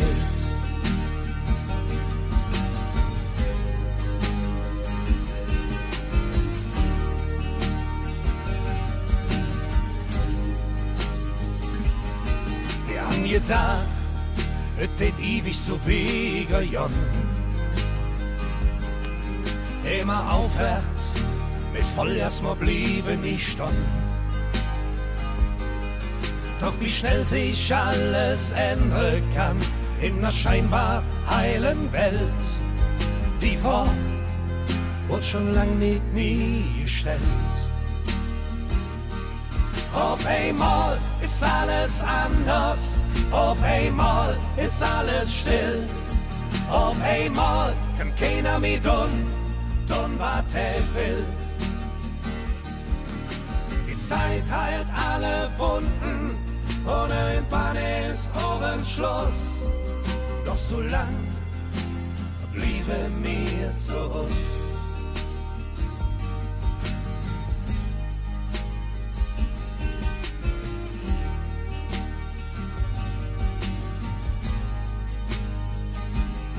Doch nur kein Panik, schon bald sind wir wieder mobil. Und auf der Straße, da sind wir dann wieder zu viel. Mit zurück der Arbeitsstress, die Hektik, Zick, die uns dann fällt. Für das, was dem Leben wirklich zählt. Auf einmal ist alles anders, auf einmal ist alles still. Auf einmal kann keiner mehr tun, was er will. Die Zeit heilt alle Wunden und irgendwann ist auch ein Schluss. Doch so lang bliebe mir zu Hus. Auf einmal ist alles anders, auf einmal ist alles still. Auf einmal kann keiner mehr tun, was er will. Die Zeit heilt alle Wunden und irgendwann ist auch ein Schluss. Doch so lang bliebe mir zu Hus. Doch so lang da bliebe mir zu Hus.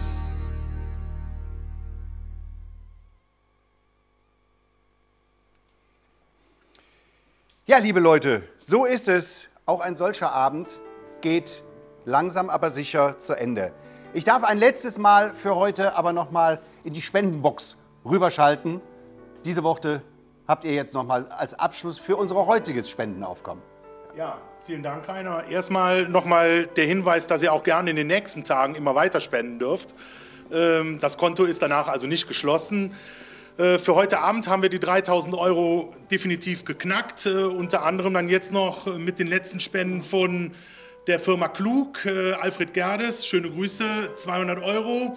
Wirtshaus am Markt, Harald Müller, 111 € und der Senat der KG auch nochmal mit 111 €. Vielen Dank allen, die heute gespendet haben.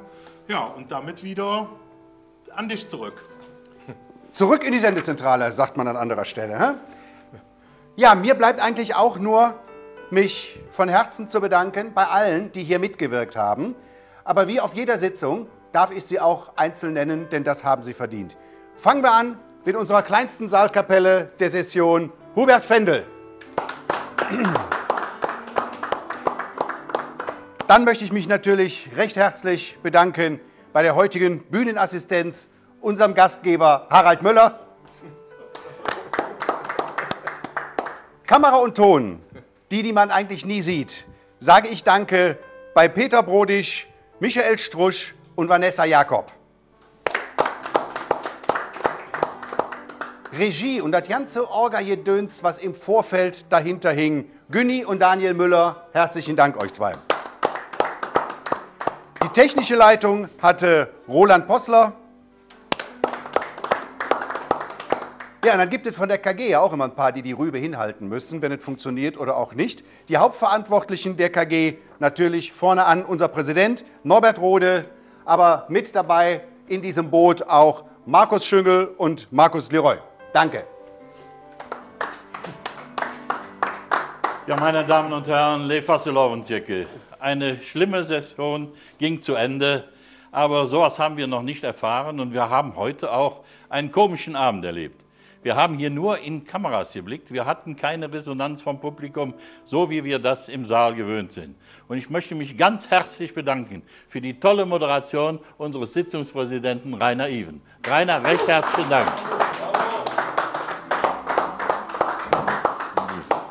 Ja, ein letztes Dankeschön gilt jetzt aber noch denjenigen, die in stundenlanger, und das könnt ihr mir glauben, das war es wirklich, Arbeit dafür gesorgt haben, dass die ganze Deko hier an Land gekommen ist, dass die ganzen Ballons hier aufgepumpt wurden. Also ihr dürft euch davon natürlich nachher gerne so viel mitnehmen, wie ihr wollt. Das Aufbauteam des AKBsen unter Leitung von Cosimo Coppola und Andreas Schüngel, euch gebührt wirklich der Dank für das, was ihr hier gemacht habt. Ich sage danke fürs Zusehen, danke fürs Spenden und ich hoffe von Herzen, dass wir in der nächsten Session wieder eine relativ normale Session feiern dürfen, so wie wir den Fasteleer kennen, so wie wir ihn hier in Pullum feiern wollen. Unser Livestream wird jetzt langsam ausklingen, aber ihr braucht noch nicht abzuschalten, denn es geht noch weiter. Im Ausklang findet ihr noch die Höhner und im Anschluss daran Josef Fioli. Herzlichen Dank fürs Zuschauen, viel Spaß und wir sehen uns in der nächsten Session wieder face to face, wie man so schön sagt. Danke und Alaf. Ja.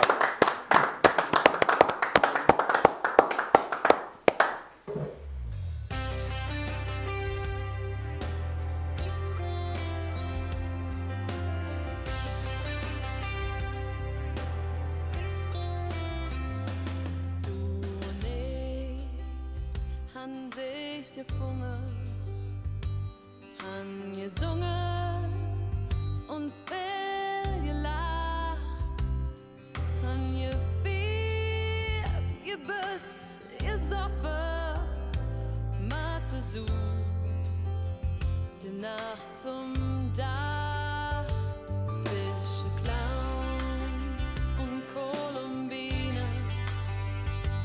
Ja, da manch heiße Schwur, treu ob ewig, doch am nächsten Morgen ist von all dem nix mehr wahr. Irgendwann sind wir uns wieder irgendwie an der irgendwo.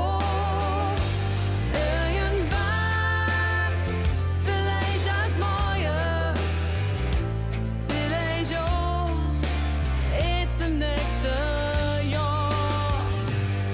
Malet Jod und Tschüss zusammen. Das Licht geht aus bei uns im Saal. Das letzte Glas, das Abschiedsliedchen, das war es jetzt mit Karneval. Irgendwann sind wir uns wieder irgendwie an der irgendwo. Irgendwann, vielleicht halt morgen, vielleicht auch jetzt im nächsten Jahr.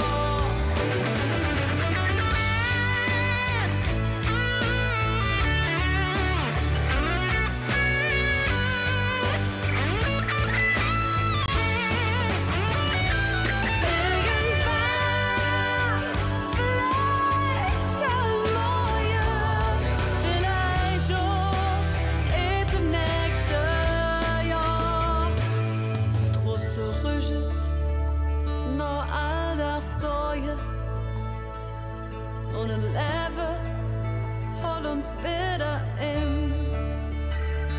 Es ist vorbei mit Spaß und Viere. Etwas schön dabei zu sein. Irgendwann sind wir uns wieder irgendwie an der irgendwo. Irgendwann, vielleicht auch morgen,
doch der Nähe ruht.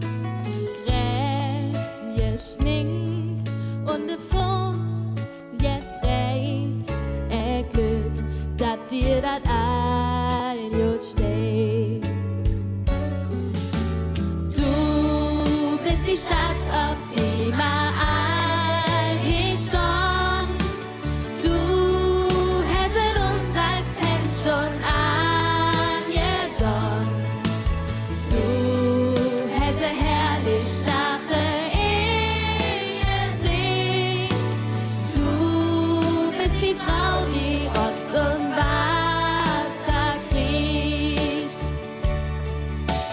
Recht wie Dreck, doch das Herz ist Jod.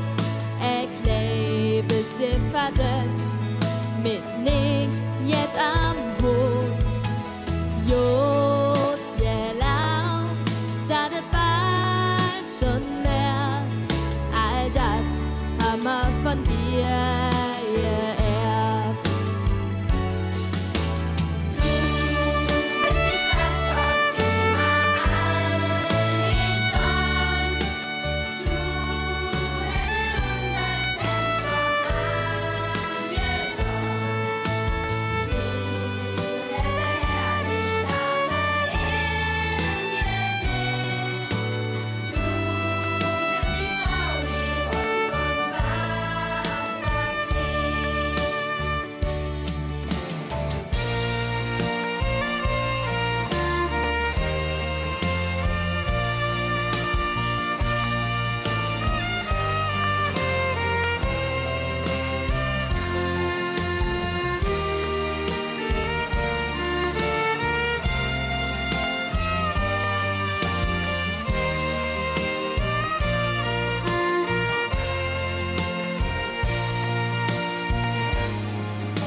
Die Stadt am Ring, den grauen Strom. Du bist verliebt in Dinge, Staatsdom. Du bist eine Jungfrau und in allem Müll. Du bist eine Stadt und du bist einfach schön. Du bist die Stadt am Ring, dem grauen Strom. Du bist verliebt in Dinge, Staatsdom. Du bist eine Jungfrau und in allem Müll. Du bist eine Stadt und du bist einfach schön. Du bist eine Stadt und